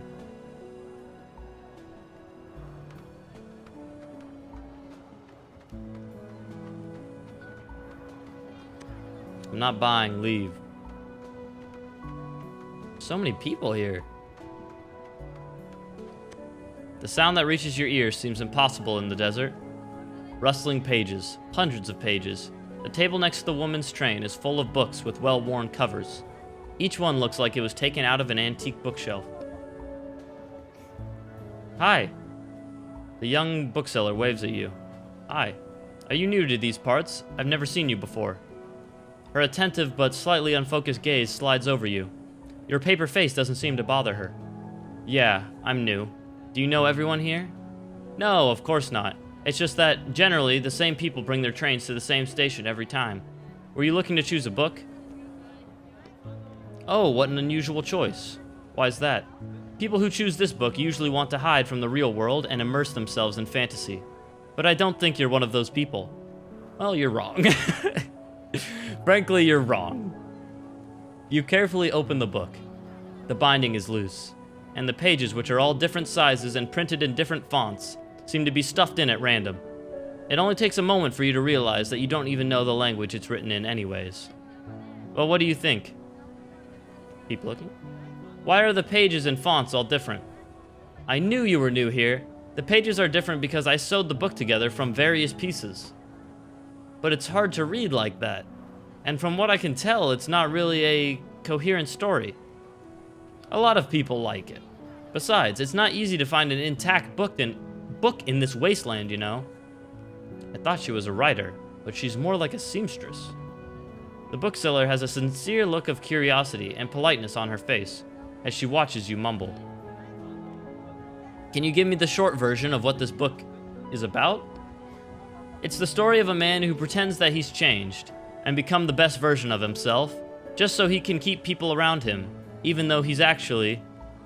I don't like that kind of thing. I'd rather look at another book. Be my guest. What's this book about? That's a curious one. It's about the history of the storms. You flip through the book. The letters swim before your eyes, not wanting to form coherent words. The different fonts and out-of-order page numbers don't help you understand it either. Very interesting. Have you read it? Of course. I put the pages together myself. I have a few questions about the book. You take a good look at the bookseller. She seems quite friendly. Your questions are just begging to come out. Ask about the meteorologist. I bet the meteorologist helped you with this book, right? Yeah, right. He's never even set He's never even set his eyes on it. Everyone in town knows that our meteorologist wouldn't even read an article, not to mention a whole book. Why's that? He's young, inexperienced, and to be honest, not all that talented. I thought he was well respected. Oh, do you mean the old meteorologist? He was better. Even I shed a few tears when he died. Did he get caught in a storm? No, he died peacefully in his sleep. If only everyone could have such an end. And don't believe what they say in town about him being killed. It's all nonsense. What about the controller? I've heard someone might be controlling the storms. Is that true? Nonsense. Controlling them with what? Some kind of device? But where would they get it? Do you think the old meteorologist would know something about this? Well, if anyone did, it would be him. The old meteorologist was on good terms with all sorts of mechanical things. I see. Goodbye. You don't want to talk. Final. Oh, yes you do. Oh wait, this is my train. The man's sleeves bears the letters CS next to the hourglass symbol. And you are? You keep looking at the letters CS, trying to think of what it might stand for. Customs Service. From the Customs Service. I just finished going over your stuff in here. You need to sell everything that belonged to Jenkins before your time in town is up. Anything you don't sell will be confiscated when you leave. Yeah, they warned me already. And that, he points at Roderick's cage, that's mine. Can I see the tag? He leans closer. Why would I put a tag on, I don't have any tags. An item with no tag belongs to no one. If it belongs to no one, then it's not yours either. Sell it. He writes something in his book. What the hell? I'm not selling, my friend. He reaches for a radio on his belt, then looks at you questioningly. Cool it. Let's try and solve this peacefully. No. The customs officer quickly picks up his radio. Train 42, penalty. He watches for your next move. Oh god, what do I do? Do I escalate? Can I just say I'll sell and then I'll lie later? He nods and takes his hand off the radio. The custom officer tosses a folded up trading tent at your feet. Have you done this before? No. Unfolding the tent signals that you're selling goods. People will come and buy from you, and you make what profit you can. Hand in half the sand at the entrance. He points at the woman checking tickets. Do what you want with the rest. Good luck. He walks away. Okay. Well, hold on. There's more stuff here. That's right, we need wires for that. I don't think I've talked to this woman. There's a bunch of people I haven't talked to. The greenery on this train's roof is quite striking. By local standards, you're looking at a very well-kept train. Except for this. Talk to the operator. Hello, do you... The woman sharply puts a finger to her lips. You manage to get a look at her face. She's incredibly beautiful, even with the deep shadows under her eyes. Hey, there's nothing wrong with people that have dark eye shadows. I'm not talking about myself. It looks like the train has been washed recently. The metal and glass are gleaming, and the thin layer of newly settled dust just looks like an elegant decoration. Green stems sway on the roof. You see Kalanchoe, Haworthia, and tons of other plants that you don't recognize. I'm sorry, did you need something? I wanted to ask, do you know how I can get into the upper district? I heard the meteorologist lives there. You can only get in once you retire. And I think you still have a while before that happens. I do, too. How do I get in there now? Today? The woman shrugs silently and looks toward the way out of town. Running your eyes over the locomotive, you notice an old trailer with dried up branches sticking out of the leaky roof. Ask the woman. Aren't you afraid your old trailer might fall right off? The woman continues to look towards the way out. Yeah, the trailer is quite old. If it falls off, it falls off. The corners of the woman's mouth turn up and she shakes her head. I'll ask about the meteorologist. Do you know anything about him? He tells us when storms are coming. Is that it? Do you know anything else? The woman turns her head to look you straight in the eye. You can't read her expression. I won't keep you any longer. Ask what she does. What do you do? It's as though the woman doesn't hear your question. She just stares silently, watching. Just when you think she's not going to answer, she starts to speak. I'm making it through life, day by day. Ain't that the fucking truth? I meant the plants. Oh, the plants. I used to enjoy nurturing life. What about the trailer? What's inside? Things, old things, ancient things, toys. Why are you carrying them around? I thought it was better to travel light in the desert. I don't know. I'd rather keep them with me. You turn to leave, but suddenly feel something crawling across your neck. Is it the oil bug? Wow, an oil eater. It seems that the oil bug in your pocket is trying to escape. I don't want to swat it? You put your hand over your neck. Stop. Huh? Leave it with me. Okay. She walks over and opens the door of her train, picks something up, then returns to you. Here. She's holding 2 old, dusty bags of sand in her open hand. 2 bags for this gross little bug? Is she insane? You won't hear me complaining. That's why you keep the bugs. You carefully remove the bug from your neck and pass it to the woman. She gives you 2 bags of sand. Thanks. The woman nods gently to you, then turns her attention to the bug. What a beautiful soul.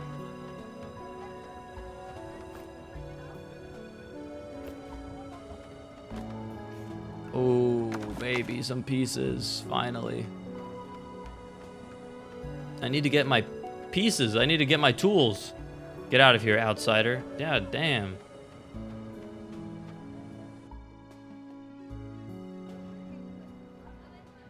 Town junkyard. I love to root through the trash. Oh, baby. You see a tall woman digging around in a pile of scrap metal. She picks up something that looks like an old computer case, then rakes out the microchips and wires as if they were parasites on a ripe piece of fruit. That's beautiful. She tosses the cleaned out computer into a pile to your left. Did you want something? Then she picks up a new one, not paying any particular attention to you.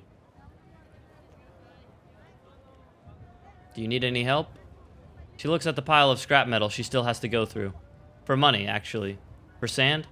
The woman smiles. I'm getting paid pretty well for this. I don't want to share my earnings with anyone else. Who's paying you? Do they have more work? But maybe something a little less dusty? I'm not sure. She looks at you over from head to toe. Stand up straight and puff out chest. I don't think they'll have any use for you. Come on. But you can ask Mr. Nariano yourself. He lives in the middle of the square. Nariano. Got it. Thanks. She responds with a sour smile. You've got a lot of computers there. Yep. She's concentrating hard on her work. Where'd they come from? She gives you a quick glance. Jenkins brought them in a week ago. He dug up a whole warehouse full of electronics. Jenkins. She looks at you questioningly. Was he a nice guy? Was? Oops. Oh. Did I say was? I meant to say I heard he's a nice guy. No idea where you might have heard that, but definitely not in town. He's a real jerk. I hope he dies. Well, dreams come true. How do I get into the upper district? I'm trying to find a way to the upper district. Do you know anything that might help? I don't know anything. She smiles slightly. What's that pipe? Where does it go? It's a secret. She gives you a quick glance, then continues ripping apart the computer. I'm great at keeping secrets. So am I. She looks you in the eyes for a moment longer than is comfortable. That's what we're looking for. We can crawl through and go straight to the upper district. There's a passage there. Now we just have to figure out what to do about this sewer guardian. Alright. Surely that won't be a problem.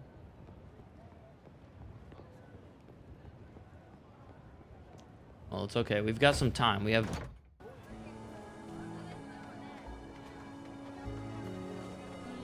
Flashy train. I love this area. Is this where he lives? Mr. what? Oh, Nariano. Mr. Nariano. Hey, Mr. Nariano, come out. The door slowly opens. A middle-aged man appears on the doorstep. He looks a little too clean for these surroundings and is holding a glass of something orange. He looks rich. He squints at you from the doorway, apparently not trusting you enough to talk face to face. Nice house. He nods silently and lifts his glass slightly in your direction. I'm trying to find a way into the upper district. Aren't we all? He gestures at the square around you. I don't plan on living there. Just have to take care of one thing, that's it. One thing. What could there possibly be for you to do there? Tell the truth. I need to get something. He waits for you to continue. Something important to me. How important? He gestures for you to continue. Ooh, a man of business. I'd say about... You look in your pockets. 1 bag of sand important? His face twists. 5 bags? He gestures again for you to continue. 7 bags? The man starts nodding, but his hand doesn't stop moving. 9.5.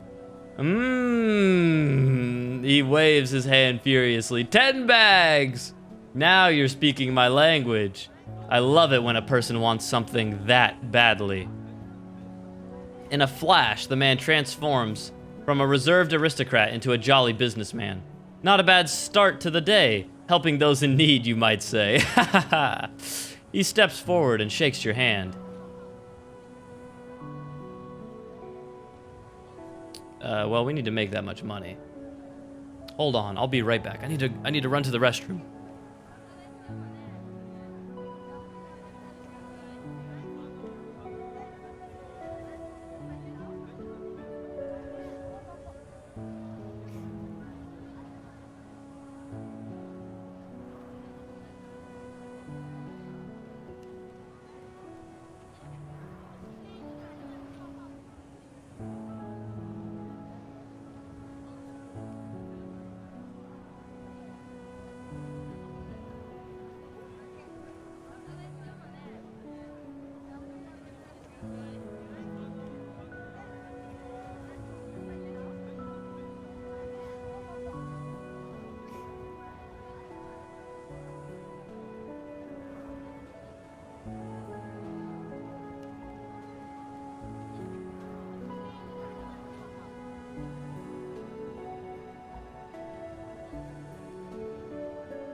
All right.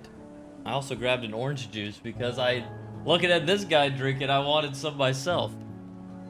All right. I was also thinking while I was gone that like how much of a like insane like mercantile society this is. Like the amount of time that you can spend in town, which is the only safe place in this world, is based on the amount of money, aka sand, that you have. The more sand you have, the longer you can stay in here. The only way to get sand is to sell stuff. And you can only sell stuff while you're in town, obviously. But you can only own things while you're in town. As soon as you leave, you have to give everything away. So, you know, if you're wealthy, you could stay here for technically forever as long as you can buy and sell at an increase. But if you're poor, as soon as you leave, you have to get rid of everything and then find some things to bring back. It's rough out here.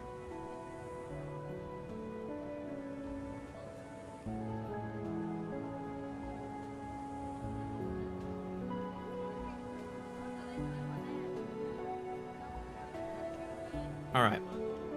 We have to make 10 bags of sand. We have 3 right now. I have things I can sell you. I have possessions I need to sell. How about I give them to you and you lower your price? I'm a man of business, you see. Dealing with junk just doesn't fit my status anymore. But I'm sure you'll find buyers among all the visitors in town today. Could you tell me where I can get sand? In our little town, people trade sands for either goods or services, or both. Alright, I'll be back. Okay, we need 10 bags of sand. He bounds cheerfully up the stairs, and sipping from his glass, disappears behind the door. Okay, we need to find sand.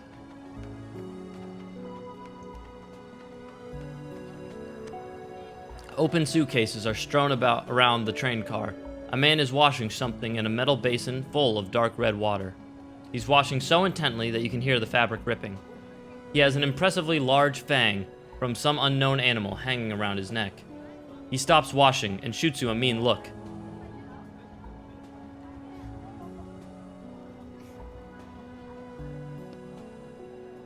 A cage around your neck? Is that some kind of new trend? You hear clear dislike in the man's voice. Let's just keep going. We don't need any more problems. Is he washing out blood? Who cares? We're just passing by. Keep going. Keep going. Maybe I should tell... Hey! You suddenly feel a powerful yank down near your neck. You look down to see the man's wet hand grabbing Roderick's cage. I had a trendy friend once, always bragging about his sand bear fang. Damn it, you grab the cage too and pull it towards you. But I taught him some manners. 1 punch, 2. He looks at you with bloodshot eyes and keeps trying to pull the cage towards himself. The cage's hinges start making an unpleasant crunching sound. Or is that your neck? Try and knock him off his feet. Screw this guy, what the hell? You're not taking my friend. The man easily dodges your attack and pushes you away from him. It appears a real fight is about to start. Alright, motherfucker. We don't have any items right now. So, we gotta be kind of careful. We have no way to fill our ink. Okay, you've got to do something else besides strong hit at some point. Oh, you know what? If we just got to keep going till he misses. It's the perfect plan. Surely he's gonna miss. Anytime now. Right? It'll happen. It'll happen. It'll happen. It'll happen. It'll happen. He'll miss. He'll miss. He'll miss. He's definitely gonna miss.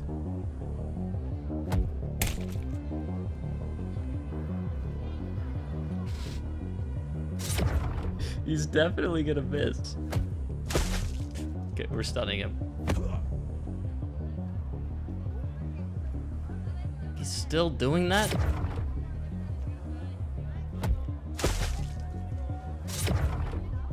Now it makes me feel like I should have picked the healing shield because this guy only does one move. Alright, fine. We have to do that. Wow, we got low roll. We need high roll. 3 damage, 3 damage. Oh my god.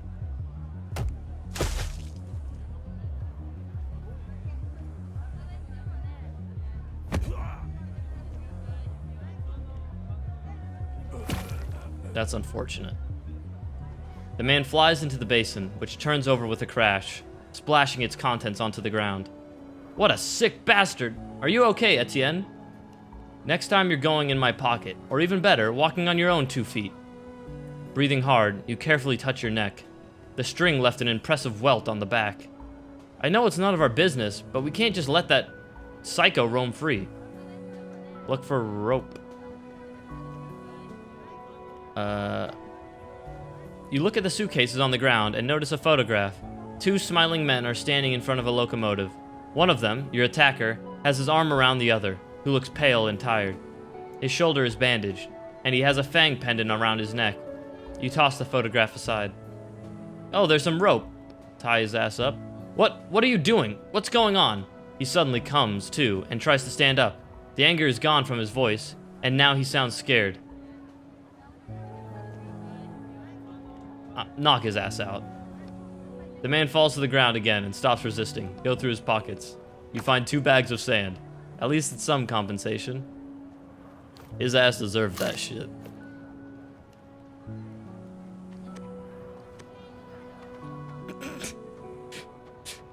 I take what I deserve. Look at all that. Ooh, baby.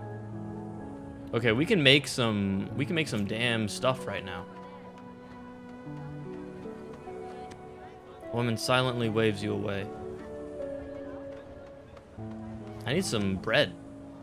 An old man is waving at you so furiously that it seems like his hand might fall off any second. Walk over to him. Ah, no, get out of here. What do you mean? You were calling me over. So, go on, get. Up close, I can see that you only have 30 minutes worth of sand. No, I don't. I definitely have more than that. The old man waves his fist angrily. He doesn't look particularly dangerous, but he probably knows a few dirty tricks. Start rolling up your sleeves. Hey, how about we do this some other time? Fine. I want to kick his ass. Woman looks at you unkindly. Ooh, secret safe.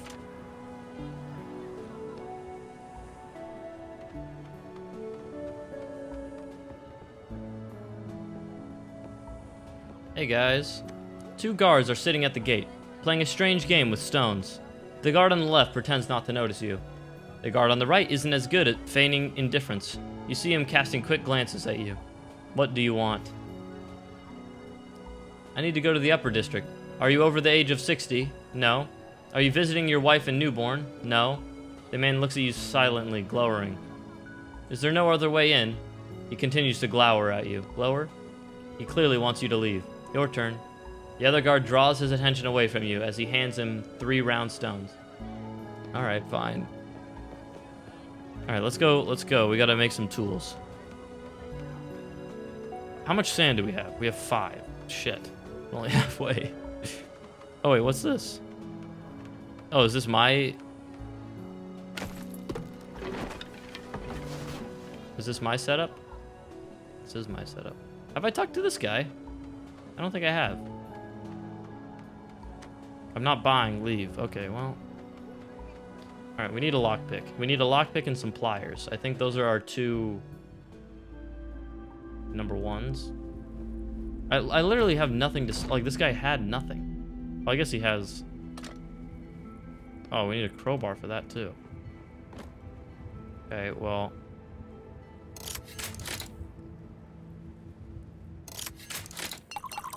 We're at 95.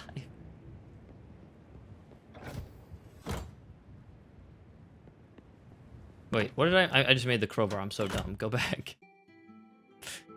go back.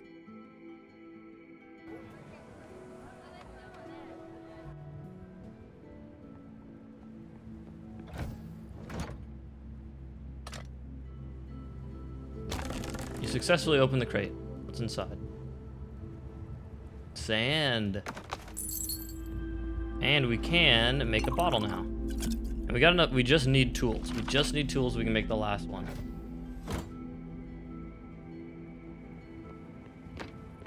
Just tools, and we'll have all of our tools at our disposal.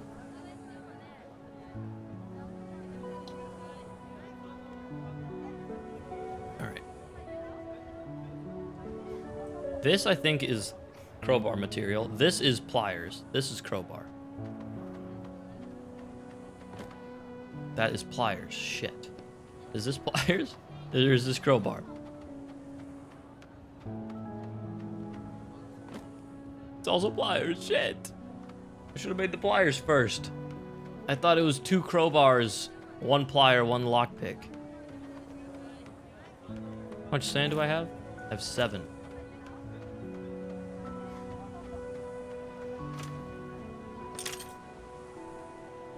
We pick the safe lock. 2 crowbar parts. Come on, man. I need tools.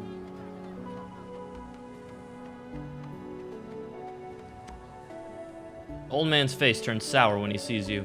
We got off to a bad start last time, but do you think you could sand? Do you have any sand?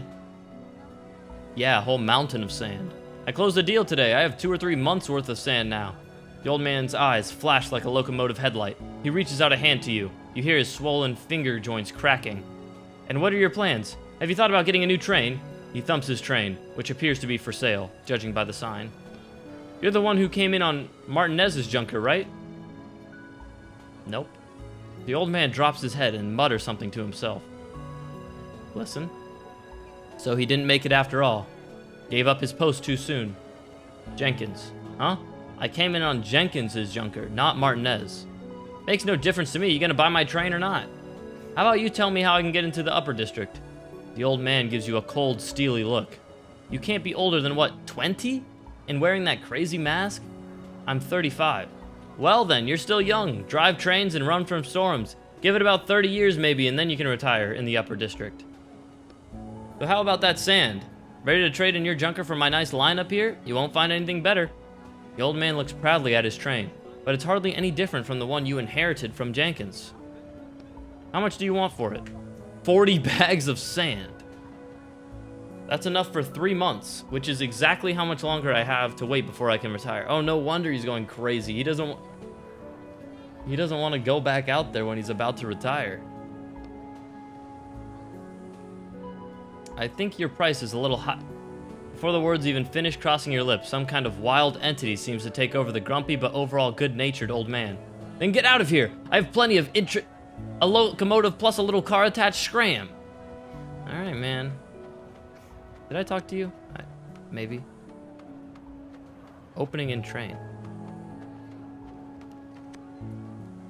You're looking at a completely unremarkable train, but suddenly a loose piece of sheet metal at the back of the car catches your eye. Instinctively, you look around and then get closer. So first you're a fraud and now you're a thief, too? I've always been a thief. I haven't stolen anything yet. What do we have here? You feel around the side of the train. You're standing right by the gap between the train and the loose sheet metal. The darkness is calling to you. Look inside. A flashlight would come in handy, or a lighter, or some matches. But you don't have any of these things, and besides, shining a light around would probably attract attention from the train's operator. Alright, just reach inside. There's just enough space for you to fit your arm in up to the elbow. Your fingers slide over the well-oiled innards of the train. Something brushes against your thumb. Touch the oddity. Like a blind man, you feel around the small space inside the train, until you feel the contact again, and again, and again. You finally manage to grab something, elongated and hard. It feels like a part of a pipe. Pull it towards you? On sudden impulse, you pull the metal object towards you. A gift from the belly of the train. A secret covered in engine oil. After a while, it gets harder to pull, but you're not stopping now. You give one last tug. When it comes loose, you can't believe what you see. There's a bag in your hands. A thief, just like I said. Take the sand. You can't let such a good fortune pass you by. A whole bag of sand, heavy and solid. It should be yours, since who else deserves such happiness and wealth? You put the bag of sand in your pocket. Listen. We're almost there.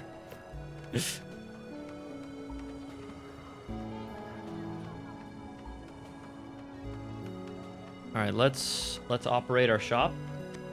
The trading tent is ready. Let's start selling. We only need 2 bags. You brush sand off the tent and notice passerby starting to look over more frequently.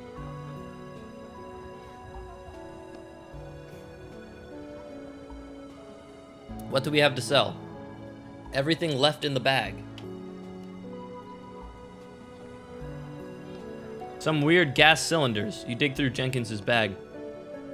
Empty. You sigh. Just put them on the counter anyway. You keep rooting around in the bag. Some rags and a cup. I doubt I'll even get 1 bag of sand for this stuff. Oh, something else. Some kind of map. Hey, I bet we can do something with that. You notice a customer approaching. Listen carefully and remember this. The man is quite clean cut, probably from the upper district. Are you listening?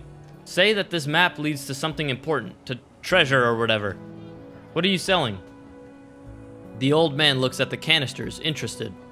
Say anything, just push the map. I have something special.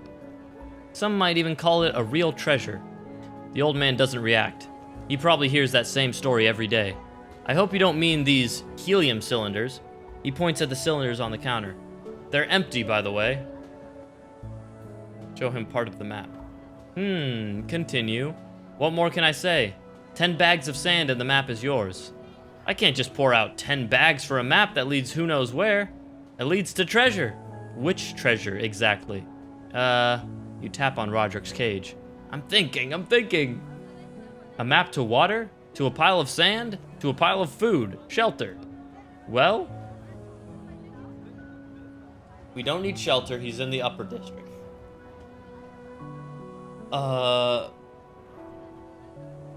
Do they need water? It looks like they have water. I'm not really hearing anything about food.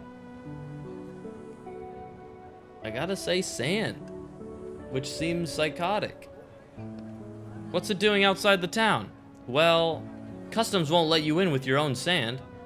So why the hell would I need sand out there? Well, okay. Shelter? I guess, because then you don't have to live in town. Let's say shelter? You know about the shelter, too? He ever so slightly looks around. Huh? There's a lot I know. You try to sound convincing. 10 bags, you say? I'll give you 5, but if the shelter isn't there, I'll come back and give you 5 more. If it isn't there? 5? Wax. Right to your head. With this. He shows you the small club on his belt. It's a deal! Great, we have some sand already. We don't even need to sell anything else.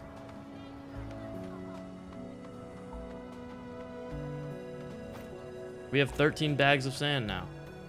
I need tools. I need to make pliers.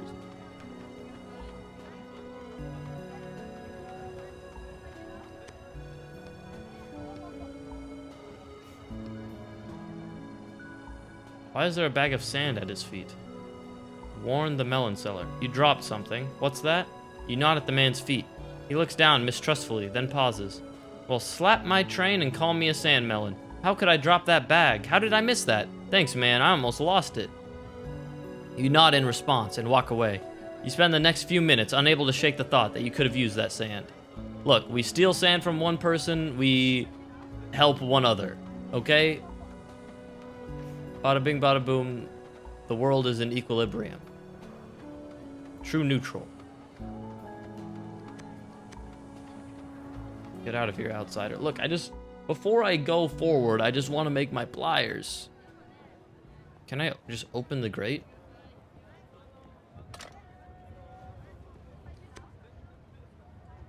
The woman has cleaned out at least 10 more computers since you were last here. The parts are lying next to her in neat piles. Have you talked to Mr. Neriano?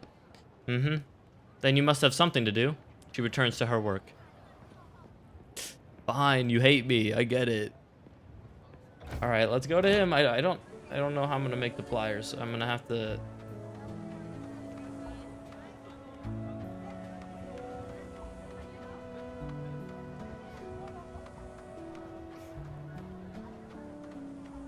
There's probably some tools somewhere else.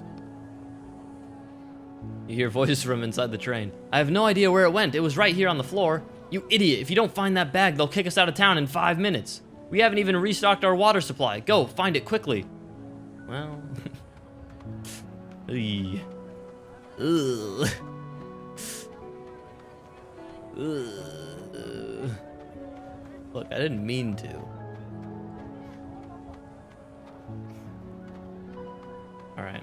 I was scanning everywhere with my mouse, just looking for tools. Alright, Mr. Nariano.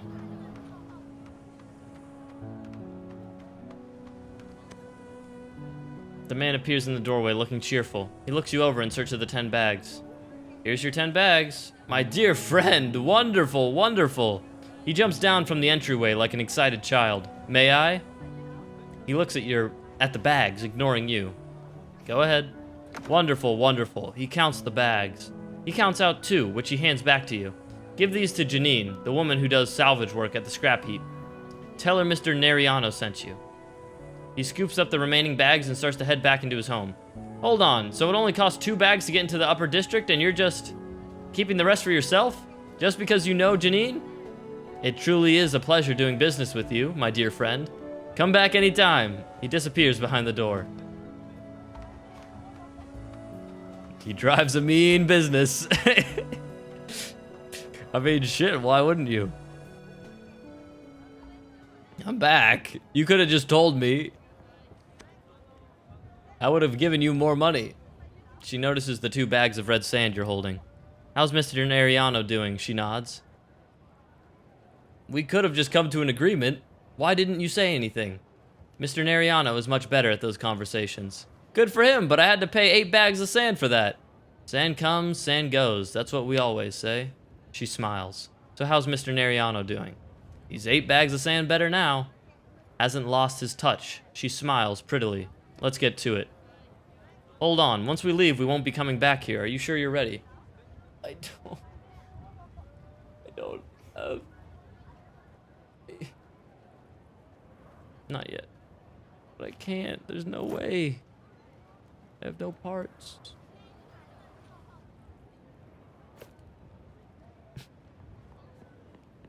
I have to. I think I just... I fucked up. I did it in the wrong order and I got screwed. You toss 2 bags of sand at the woman's feet. Let's get to it. I don't have much time. Train 42, your time is up. Prepare to leave town, I repeat. Well, looks like you're too late. Is that a joke? I already paid you. The damn guards are about to come looking for me and you're... She looks at you silently, smiling. I'm kidding, let's go. She clears away a small heap of scrap metal from against the wall to pull a lever there. It's open! I'd hurry if I were you.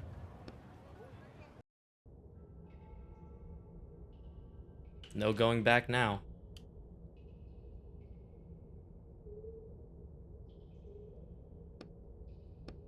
Needless to say, it smells awful inside the pipe. It smells awful in here! Needless to say, this is just a drainage pit for the square. It's not the sewer system, so it could have been worse. That doesn't make me feel better. The way forward is blocked by a pile of trash, boards, and rags that almost looks like a barricade. Take it apart? I don't even know where to start. Pull out the trash bag. You try and pick up a trash bag, but the contents are too heavy and the bag rips. What the? Dust pours out the bag and gets in your eyes. Climb over the pile. You poke around the supports with your foot. One of the trash bags seems to be full of rocks and bricks.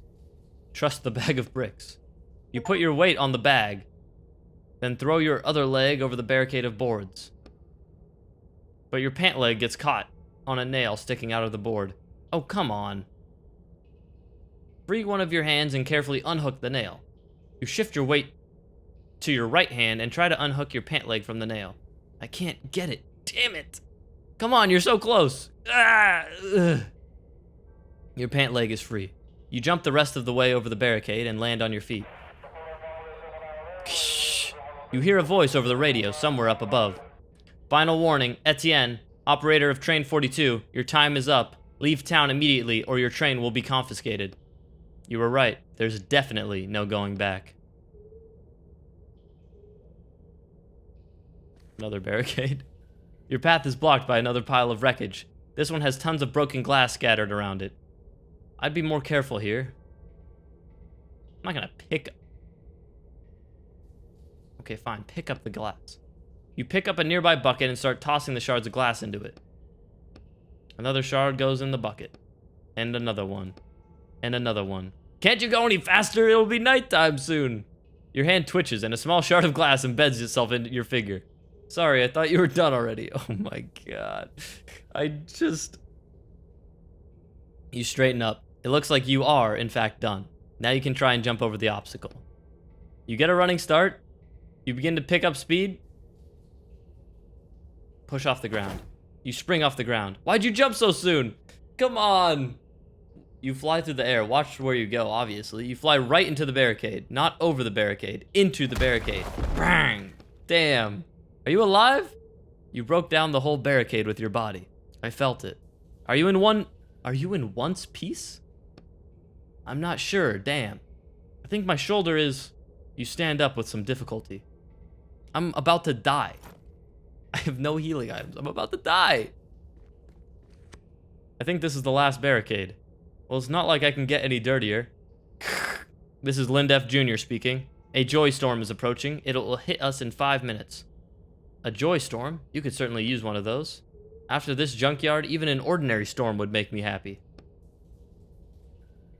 This pile in front of you doesn't look particularly big. I don't even care anymore, Church. I can't. I have 1 health. Examine carefully. It's a bunch of junk. I feel like you can probably just step over it. He's right. Step over the pile. You carefully lift one leg over the pile and quickly find yourself on the other side. That was easy. Joy storm, 3 minutes. Come on, hurry and get outside.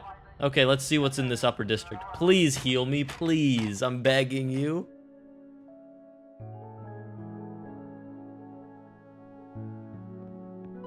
Do I feel any better up here? The joy storm has arrived. I repeat, the joy storm. Dad, is that you? You hear the sound of sand pouring out. It's getting closer. Soon it envelops your whole consciousness. You're suddenly overtaken by such a strong emotion that you involuntarily lean forward. It's like you're drowning in a calm, relaxing sea. Peace and quiet. You turn your head to the left and see your sister standing behind you. You're happy. She's not in danger anymore. You turn to the right and see your brothers. They're sitting next to you. All 10 brothers and you. They're wearing strangely colored armor. You look down and see that you have the same armor on. You touch the armor. A piece flakes off, burning in your hand. The image starts to fade. The vision passes, and in its place you're filled with an unbelievably nostalgic sense of longing. Etienne? It's evening already? How long was I out? A pretty long time. Long enough that I started to worry about you. Damn it, we need to hurry. So how was it? Strange. Like I was home. I'd do that again. I was not healed. Fuck. Door is locked. I need help. So bad. It's locked. Judging by the smell, someone inside is making soup. Let me in!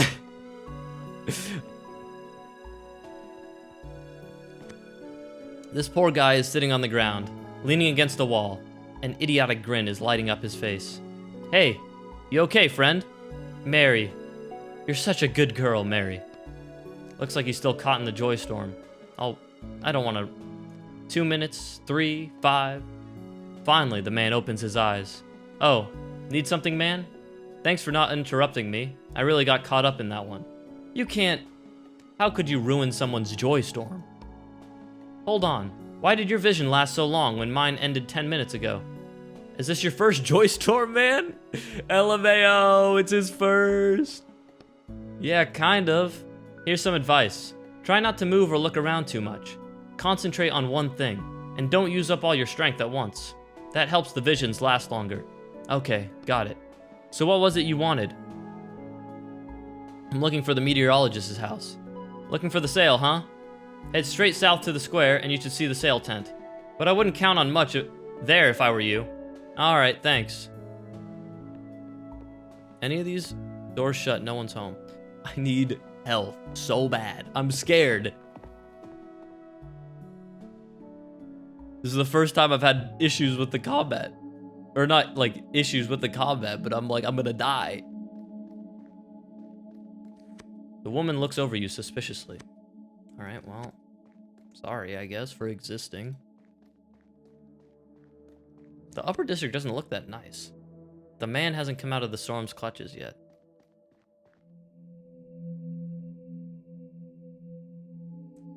My God, my leg hurts. I did the thing where you stretch it too far and then I pulled my muscle this morning and it still got me fucked up. This is the upper district? This is where people want to be?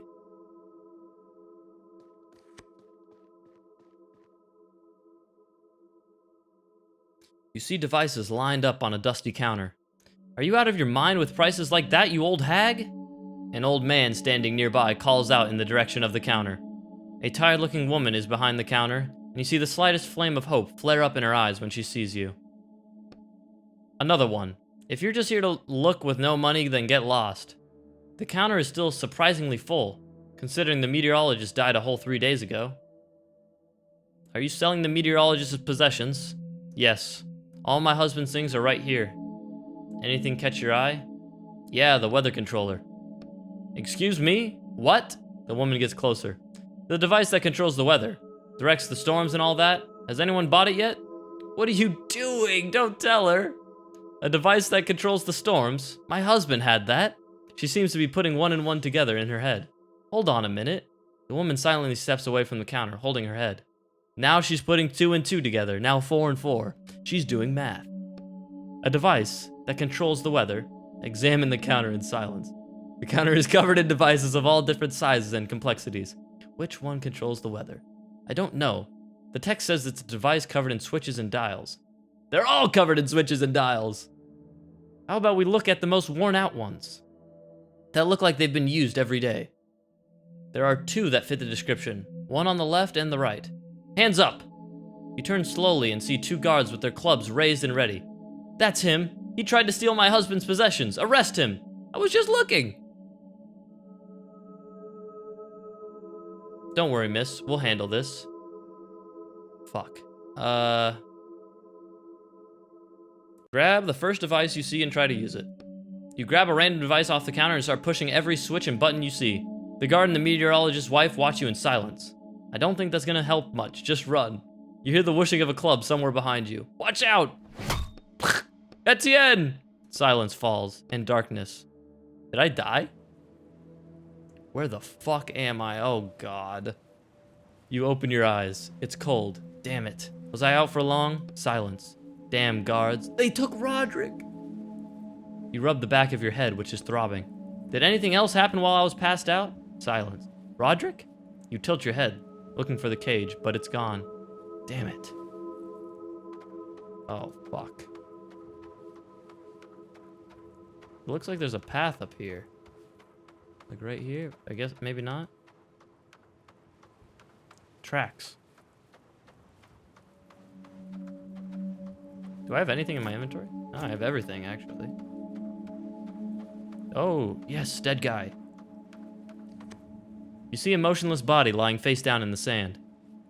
Another disturber of the town's peace. Turn body over. It was a bookwalker. The man is wearing a coat. A tag is sewn to the chest. Examine tag. Tag says W204. It also has the logo of a company called Reed Rem on it. Was he serving time too? What else would he be doing here?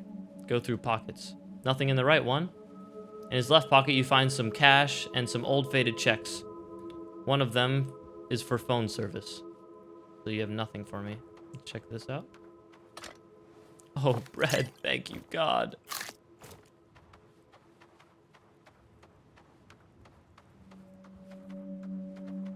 Ladder has been pulled up. Shit. Ooh, secret entrance, baby. You notice a slight glow coming from between the loose plates. What is this? Examine the inscription. You see a barely noticeable inscription on the plate. Trust a bag of bricks. Come on, I already know that. You notice that the wall plate isn't completely attached to the wall. Maybe I can move it. Yoink. More sewer grates.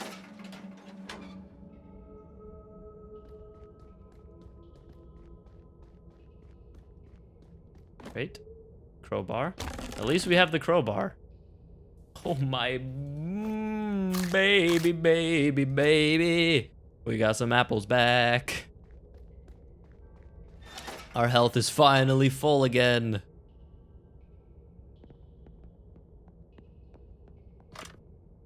The crowbar's going crazy, finally. Oh, 3 pieces of bread. Let's fucking go. We're so back. Right behind the grating, you see a path leading out of the sewer. Shake the grating. It won't budge. Keep shaking. Nothing happens. Shake the grating like a psycho. Let me in! Fucking hell, open up! Ah!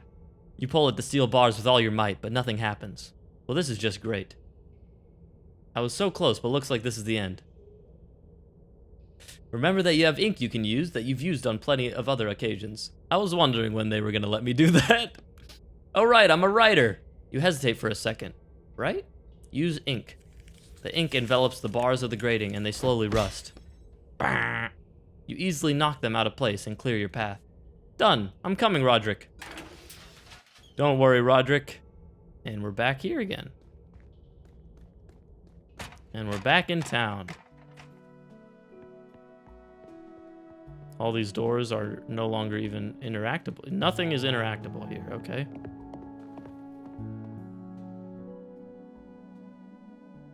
Town is a fucking ghost town.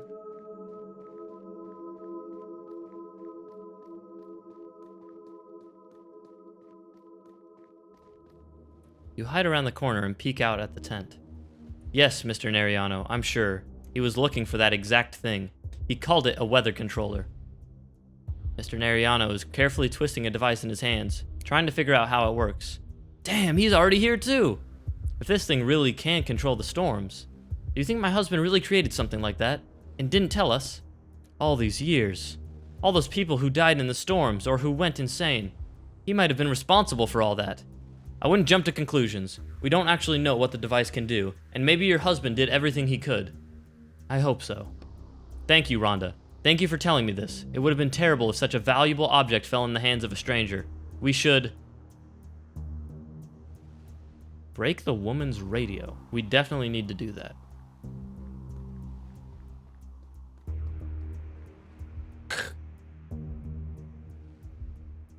Well, Mr. Neriano, looks like you fucking betrayed me. Your hit shatters the radio on the pole. The woman runs into a house. Give me that. Can it really control the weather? He asks calmly. And what if it could? Then I can't just give you the controller. This thing could decide the fate of the whole town. I'm sorry. Neriano takes a step back, grasping the controller tightly to his chest. It looks like he's prepared to fight for it to the very end. You notice a familiar object around his neck. Hold on, that's mine! You point at Roderick's cage, which is hanging around Neriano's neck. When the hell did you manage to steal it? You sharply yank the cage off his neck and stuff it in your pocket. Neriano flinches, not expecting you to act so suddenly. We need to run, now! Huh? Attention, all residents. This is Lindef speaking. There's a death storm coming. I repeat, a death storm is approaching. Start evacuating. We have 10 minutes. Did you push something? No, I didn't touch it. We need to stop the storm. Give it to me now. Not a chance. Neriano takes a step forward. Tell me how to work it and I'll stop the storm. I don't actually know, but I can try and figure it out. I'm looking for the instructions. Then what use are you? You're just gonna let people's lives depend on your attempt to try and figure it out? Let me at least look at the display. I can see what it means. Death storm, 7 minutes. Hurry. Anyone with an empty train, take on Upper District residents. Train 12 is causing a jam up at the exit. The wheel fell off. Get that car off the tracks. It's blocking the way. I'm going to go see Lindef. He and I will figure this out ourselves. Get out of my way. Grab him. Neriano walks slowly past you. You try to grab him, but out of the corner of your eye, you see an object flying right at you. The steel tip of a cane. Damn it, not again! You fall right before you hit the ground. You see Neriano climbing the stairs to the meteorology tower. You open your eyes and get up with some difficulty. Finally! Get up to the tower quickly and grab the controller. I don't know anything about a controller. My father didn't tell me anything. Darn, wrong button. I need to check the stormometer. Warning, death storm in 2 minutes. I don't know either. Just push something, Mr. Neriano. Gather your strength. Let's go, one final push. This has been such a long day. Oh, Jesus. Neriano is arguing with a young man, the controller in their hands. A wild wind blows through the window. The storm is almost here. We're out of time. Knock Neriano unconscious. Before Neriano can react, you punch him in the jaw. Can't have you interfering.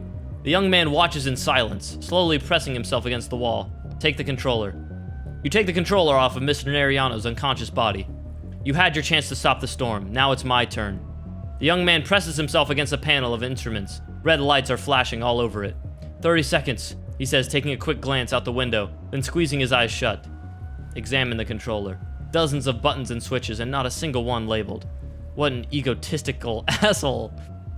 The look the young man shoots you is filled with 10% understanding and 90% fear of dying in the death storm.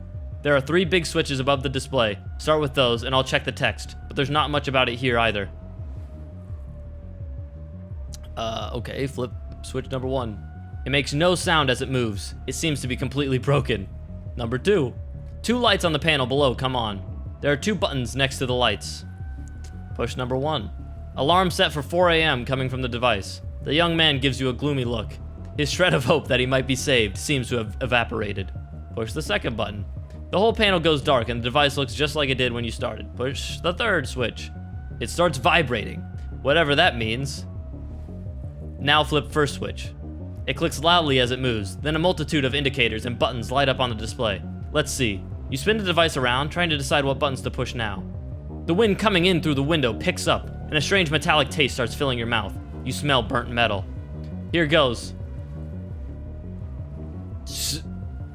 Scream and push a random button. The storm is still moving. Pray and push a random button. It's slowed down, but it's getting closer. Close your eyes and push a button. It's moving away! It's moving away!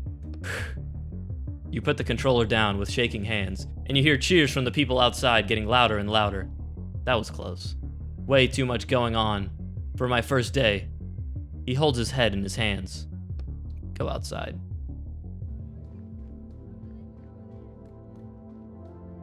A large crowd is gathered in front of the tower.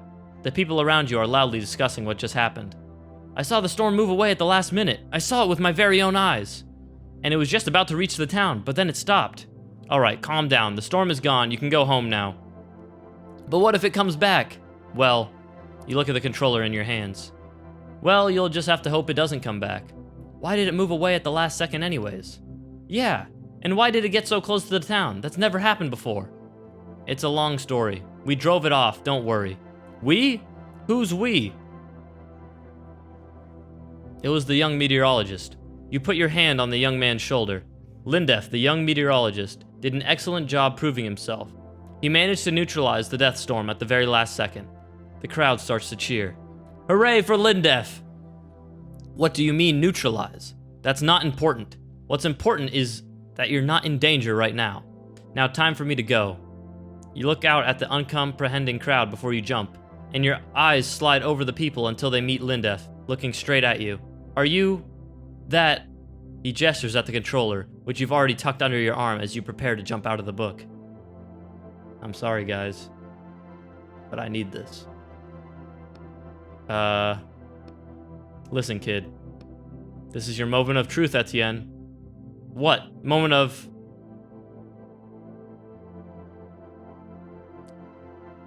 Well, I can't say no, so you'll do fine without it. Don't worry, you'll do just fine. I heard these storms almost never hit the town anyway. Just keep on going a little longer, and then the book will end. And then everything will work itself out. Are there storms where you're from, too? Definitely not like these. Then maybe you can leave it with us, that device. Since the next time a storm comes, we won't be able to... Sorry, I can't. This device is the only thing that's keeping me from something dear to me. You thump your chest with your fist. Oh. Alright. Lindef backs off defeatedly. Goodbye. I'm sorry. You're all...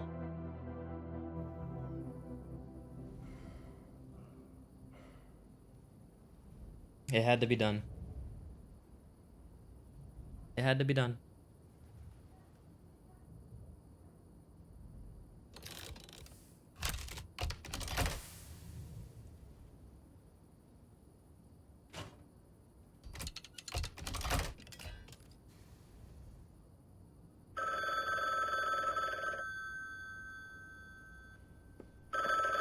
It really does.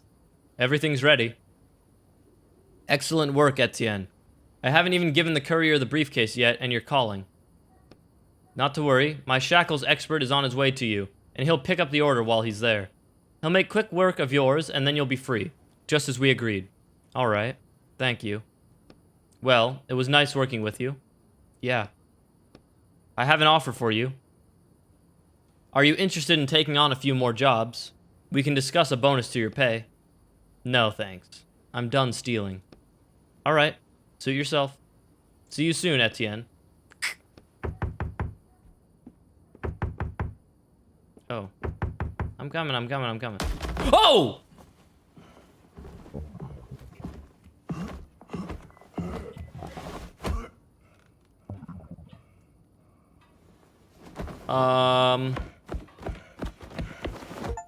Oh, Jesus Christ, we're back in.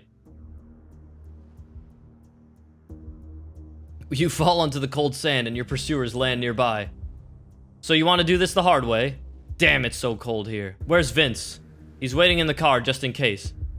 Vince was on your side the whole time? That bastard. Deal with him quickly and I'll get the book ready so we can get to the collector. Can you handle this? Hey, anybody want to help me? I just saved your city a minute ago. Come on. Your voice echoes through the empty square. It seems like everyone is in bed asleep already. Fine. We're fucked. Draining, hitting, disabling. Okay.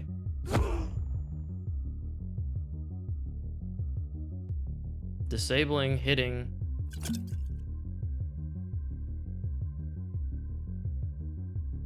Shield me?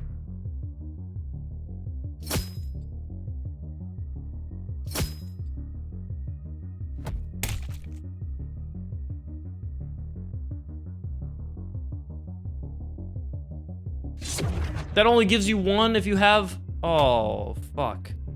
That sucks.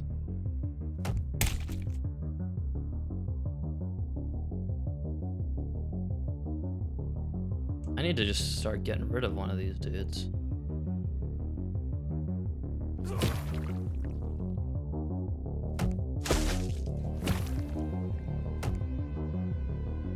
That was lucky.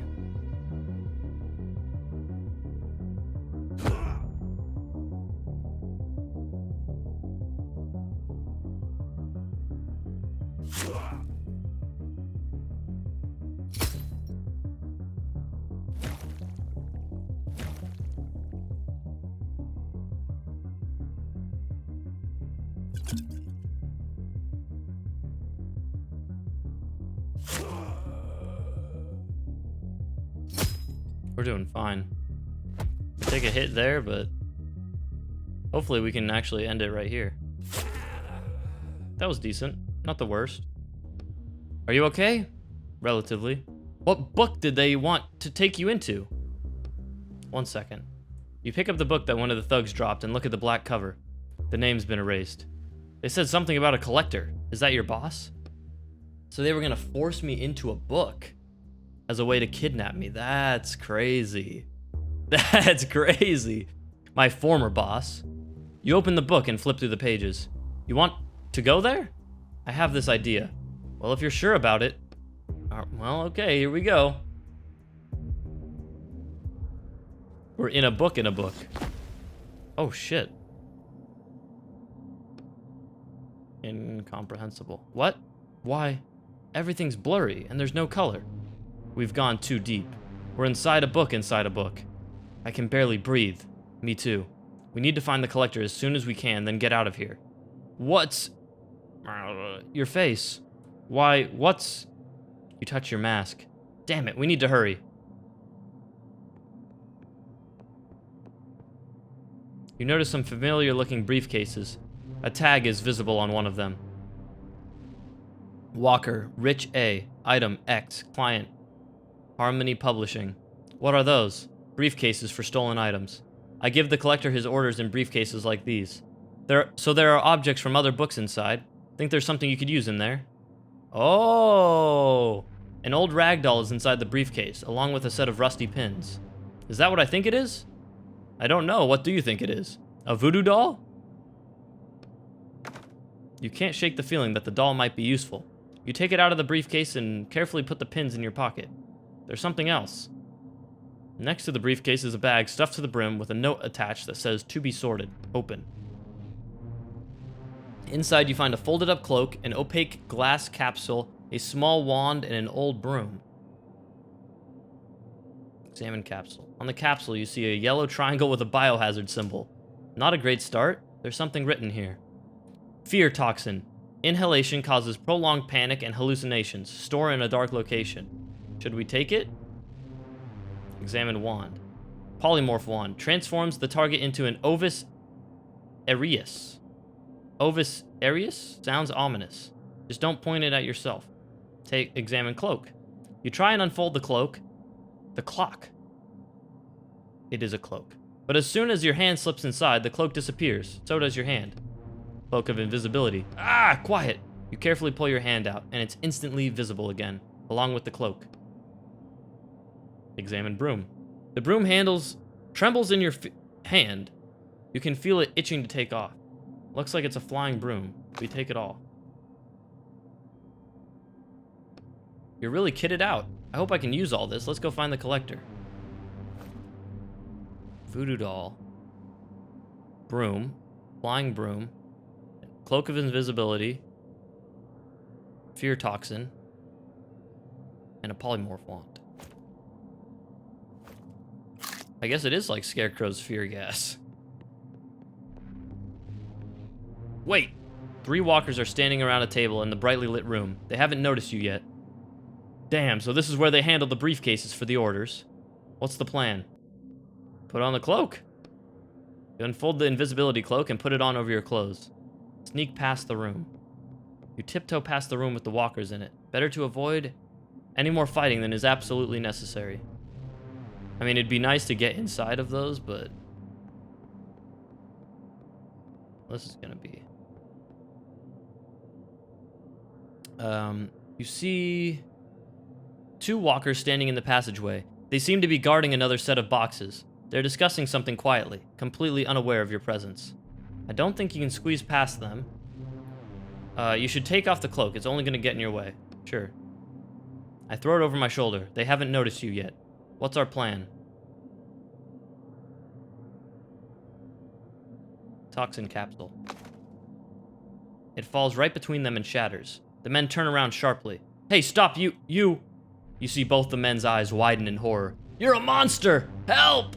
Both men look around in terror, then jump over the railing into the darkness. I hope it's not too far down. Well, whatever. That's on them. Can I put the invisibility cloak back on?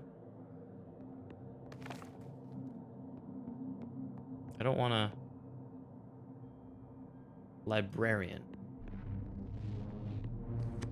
The librarian is busy arranging books and probably wouldn't even notice an atomic bomb. Oh, more briefcases, more items. This is sick. Let's see if there's anything interesting in here. Should we swap out? Should we start with some kind of weapon? Sorry. Examine on the left. Black fabric inside the briefcase is a honed, sharp scythe that radiates coldness. So Death is out there in some book without his scythe? I bet. Briefcase on the right. Small box inside the briefcase, surrounded by a flickering blue aura. What's this? You poke the box uncertainly with one finger. The blue field instantly surrounds your hand, making it tingle. Is this some kind of energy shield? Take scythe. You put your previous artifact aside and take the scythe out of the briefcase. Even through your gloves, the icy metal makes your hands sting. All right, sure, we'll use the scythe.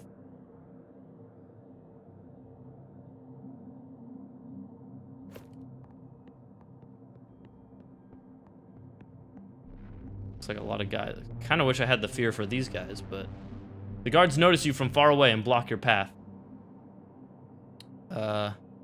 What's that noise over there? Is there a problem? Use wand. You take the wand out of your pocket and point it at the closest walker. Ovis Arius. Ares. A beam of blue energy bursts out of the wand and hits the walker in the chest. In the next instant, a sheep is standing where he just was. Oh, that's right. Ovis Arius, must be Ares, is the scientific name for domestic sheep. I thought it was a spell. The other walkers have already dropped into a fighting stance, ready to attack. Ovis Ares! You point the wand at the closest enemy, but nothing happens. A large crack is now running through the crystal at the end of the wand. Useless piece of... The other walkers simultaneously drop into fighting stances. It's okay, we have a scythe. Instant kill 60 ink. Okay.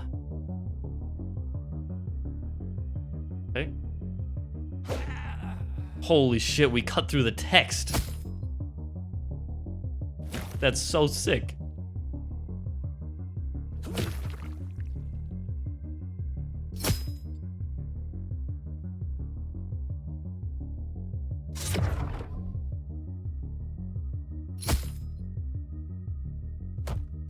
How much did this drain? So we need to... Shit. This guy's draining me. I was like, if I can drain, I can scythe after, but this guy's gonna drain me.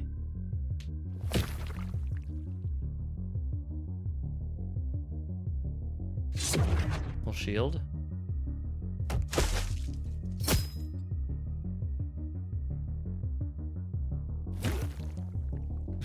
Slowly, we're gonna kill this one guy.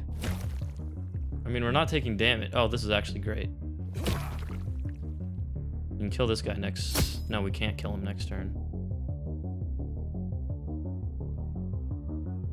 We kill this guy. Take 1 damage. And then drain. Decent. Not the best. Not the best, not the worst. Pretty damn good, actually. I wish I had more ink. Boss's hideout. Look at this motherfucker. Holy shit.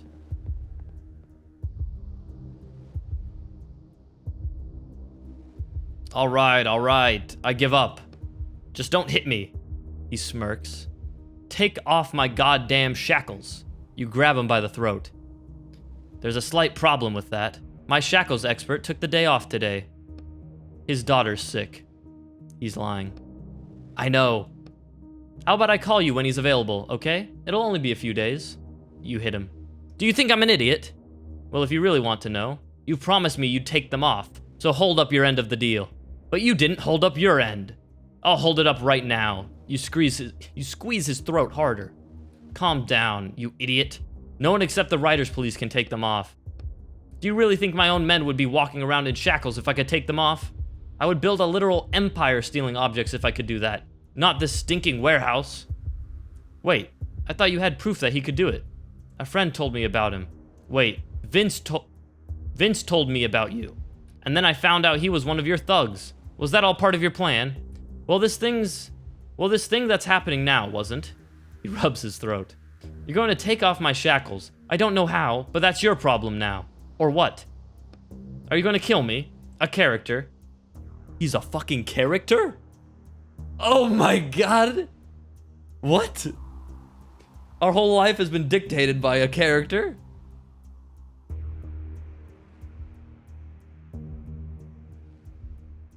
Excuse me? But you've turned into such a nice guy now, haven't you? Well, relatively. You squeeze his throat with all your strength and look him in the eye. Let's find out right now just how much of a nice guy I am. That doesn't quite inspire fear, to be honest. Let's finish this up quickly. I have things to do. Some important people will be here soon, and I'll be offloading a huge lot today. You turn around and see a stack of containers through the open door. Yes, that's right. Did you think I was just sitting here twiddling my thumbs? I'm about to close the deal of the century. Are those containers full of stolen items? Fit to burst. I can only imagine what will happen when all that floods the market. He glances briefly at a monitor, where you can see henchmen running in your direction. You're right. It certainly is time for us to finish up here. Grab him by the essence? You push your hand deeper in, trying to touch not the collector's neck, but the very essence inside him. You feel a scrap of old paper. Your fingers run across the text written there in old ink many, many years ago. Wait! What? I can call the shackles expert. Let's say tomorrow, okay? That's the only time frame I can give you. We'll get your shackles off and you'll be set. You can write as much as you want. His henchmen are almost here. Sorry, I'm not letting that happen to me again. You grab his paper with both hands and start pulling it towards you.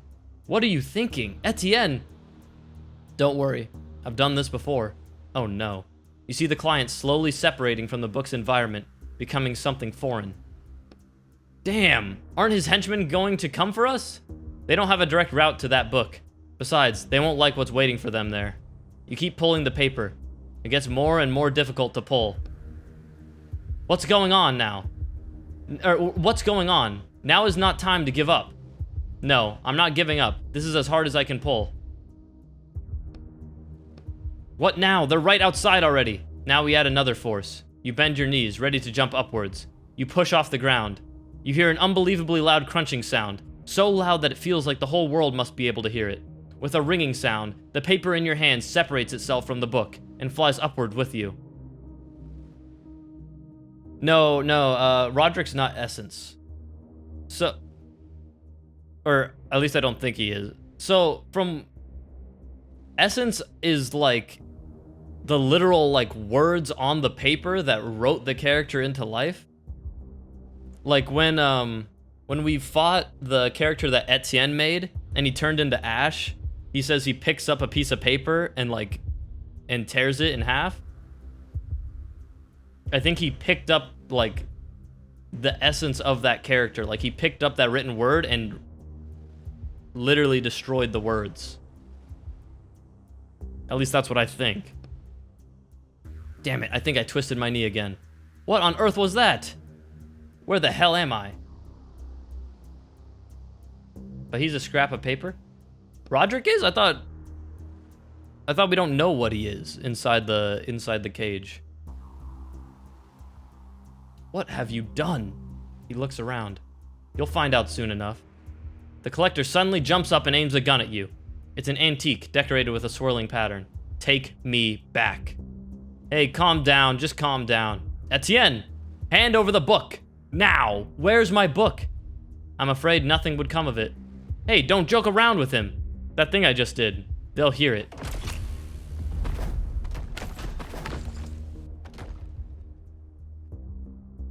Riders police, nobody move. Hey, you, drop the gun. Not another step or I shoot him. Boss, that's Leroy Roshan. The collector? What the hell is going on here? Etienne, how are you mixed up in this? Oh, hello, officer. Hold on, how did you recognize me? You came in for questioning in that same coat.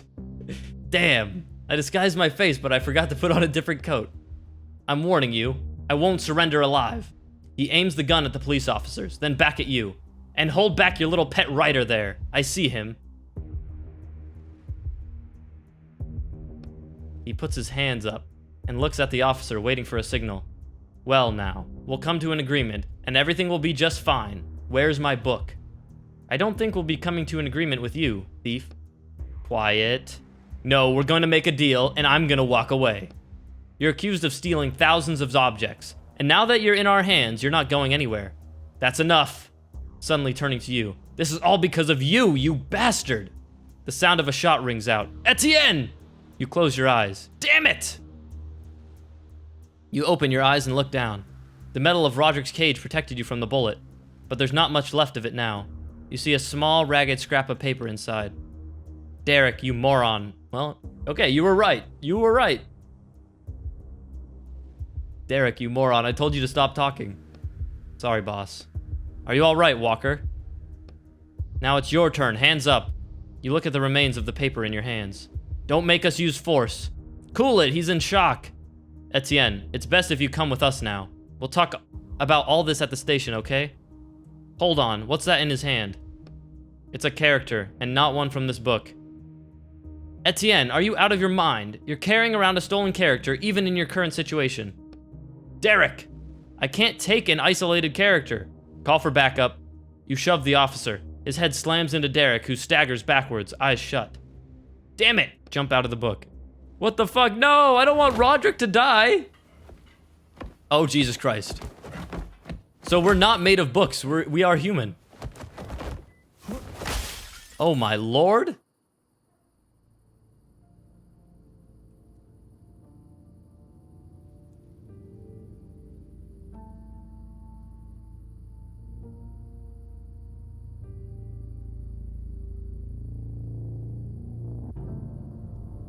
Leroy Roshan, also known as the Collector, was detained by the Writers' Police. He was later sentenced to execution by erasure. The entire network of writers who used his services to buy stolen items from books, plagiarism, were also detained. They received 5 to 15 years. Etienne Quist was detained 5 minutes after his escape. The unknown stolen character was not found on him. They weren't? 28 years later. Holy fuck.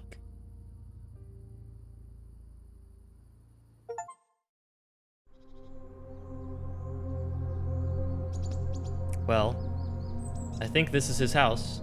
Take off your disguise. You run a hand over your face. That's me! Alright, now I'm ready. Where am I? Is this Roderick's house?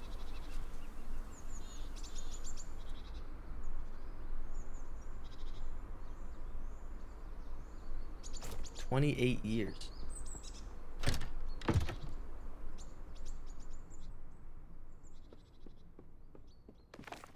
Books are arranged neatly on the shelves.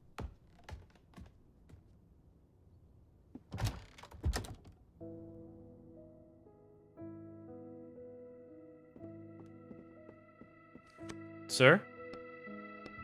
How can I help you? My name is Etienne. Waiting for you to continue. You probably don't remember me. We worked together a long time ago. I can't seem to recall that. Are you sure you're in the right place? I'm sure. I'd even say we were partners. I just wanted to see how you're feeling. Looking around questioningly. I do believe I'm quite alright. Should I be worried about something? Do you remember your name? Of course. And where you live? Baker Street? That's good. I had to make a few changes because of your inquiries. Injuries, sir? Yes. Although it seems everything worked out. Sorry to keep you waiting. I'm back. Watson? Oh, man.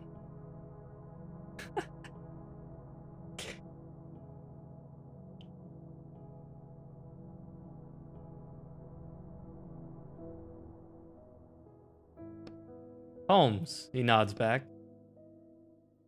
And you, sir. He looks questioningly at you. Why do I have, like, tears in my eyes right now? I'm on my way out. Someone you know, Watson? I'm not sure. Are you quite certain you're alright, sir? Yeah, my apologies. Sorry for disturbing you.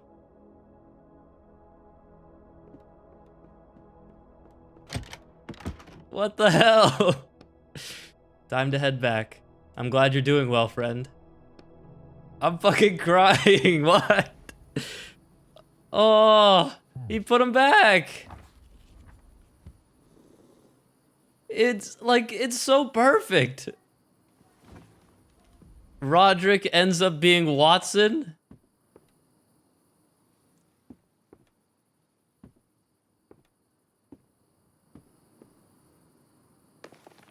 Etienne Quist. Congratulations on your return to the ranks of the writing profession. Morok Publishing Agency has confirmed that your 28-year sentence has been fully served. You may visit the Central Writers Police Department to have your shackles removed. Please find a sheet attached with detailed information on how sentence time served was calculated. Final calculations of time served are below. Initial sentence, extraction of character Amanda Mitchell, 30 years. Assistance in capturing a particularly dangerous criminal, -3 years. Fleeing from police officers, +2 years. Willfully turning self into police, -1 year. Total time served, 28 years.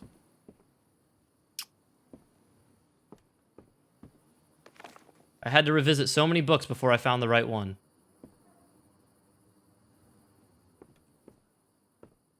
What the hell is going... Like, why are we boarded in? And now we can go back to what we do.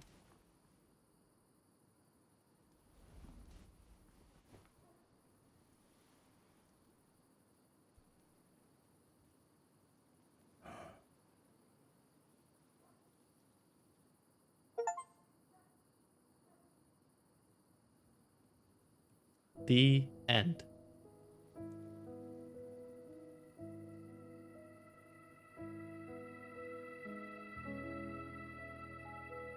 He was 35 and then he served for 28 years. So 50. Yeah. He is 73 now. That was a great end. I thought it was going to end poorly for a second there, but I can't believe it. It was Watson. It makes so much sense. It makes so much fucking sense, and it's so good. That's amazing. That's amazing.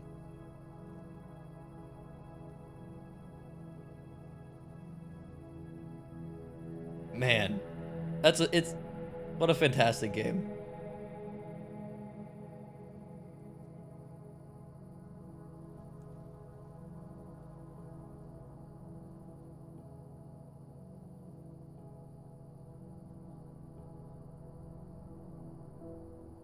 Yeah, I love this. This is like far and away my favorite game that's come out this year.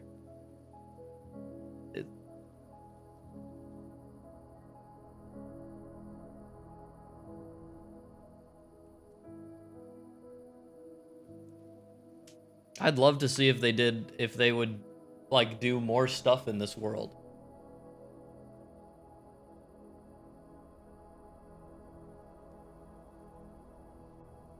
The book walking idea is just so awesome.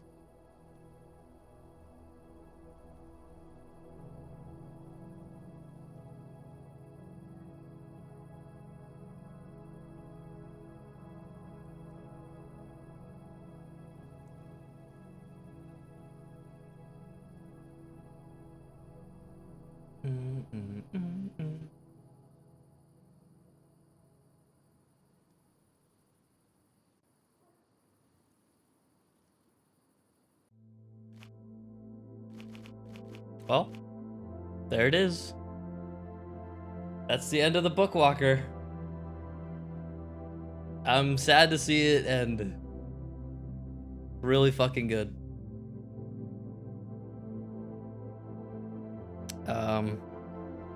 Yeah. Now we gotta get back to Persona 2 again. And obviously I have some other stuff. But thanks for watching that to the end. I'll see you next time. Bye-bye.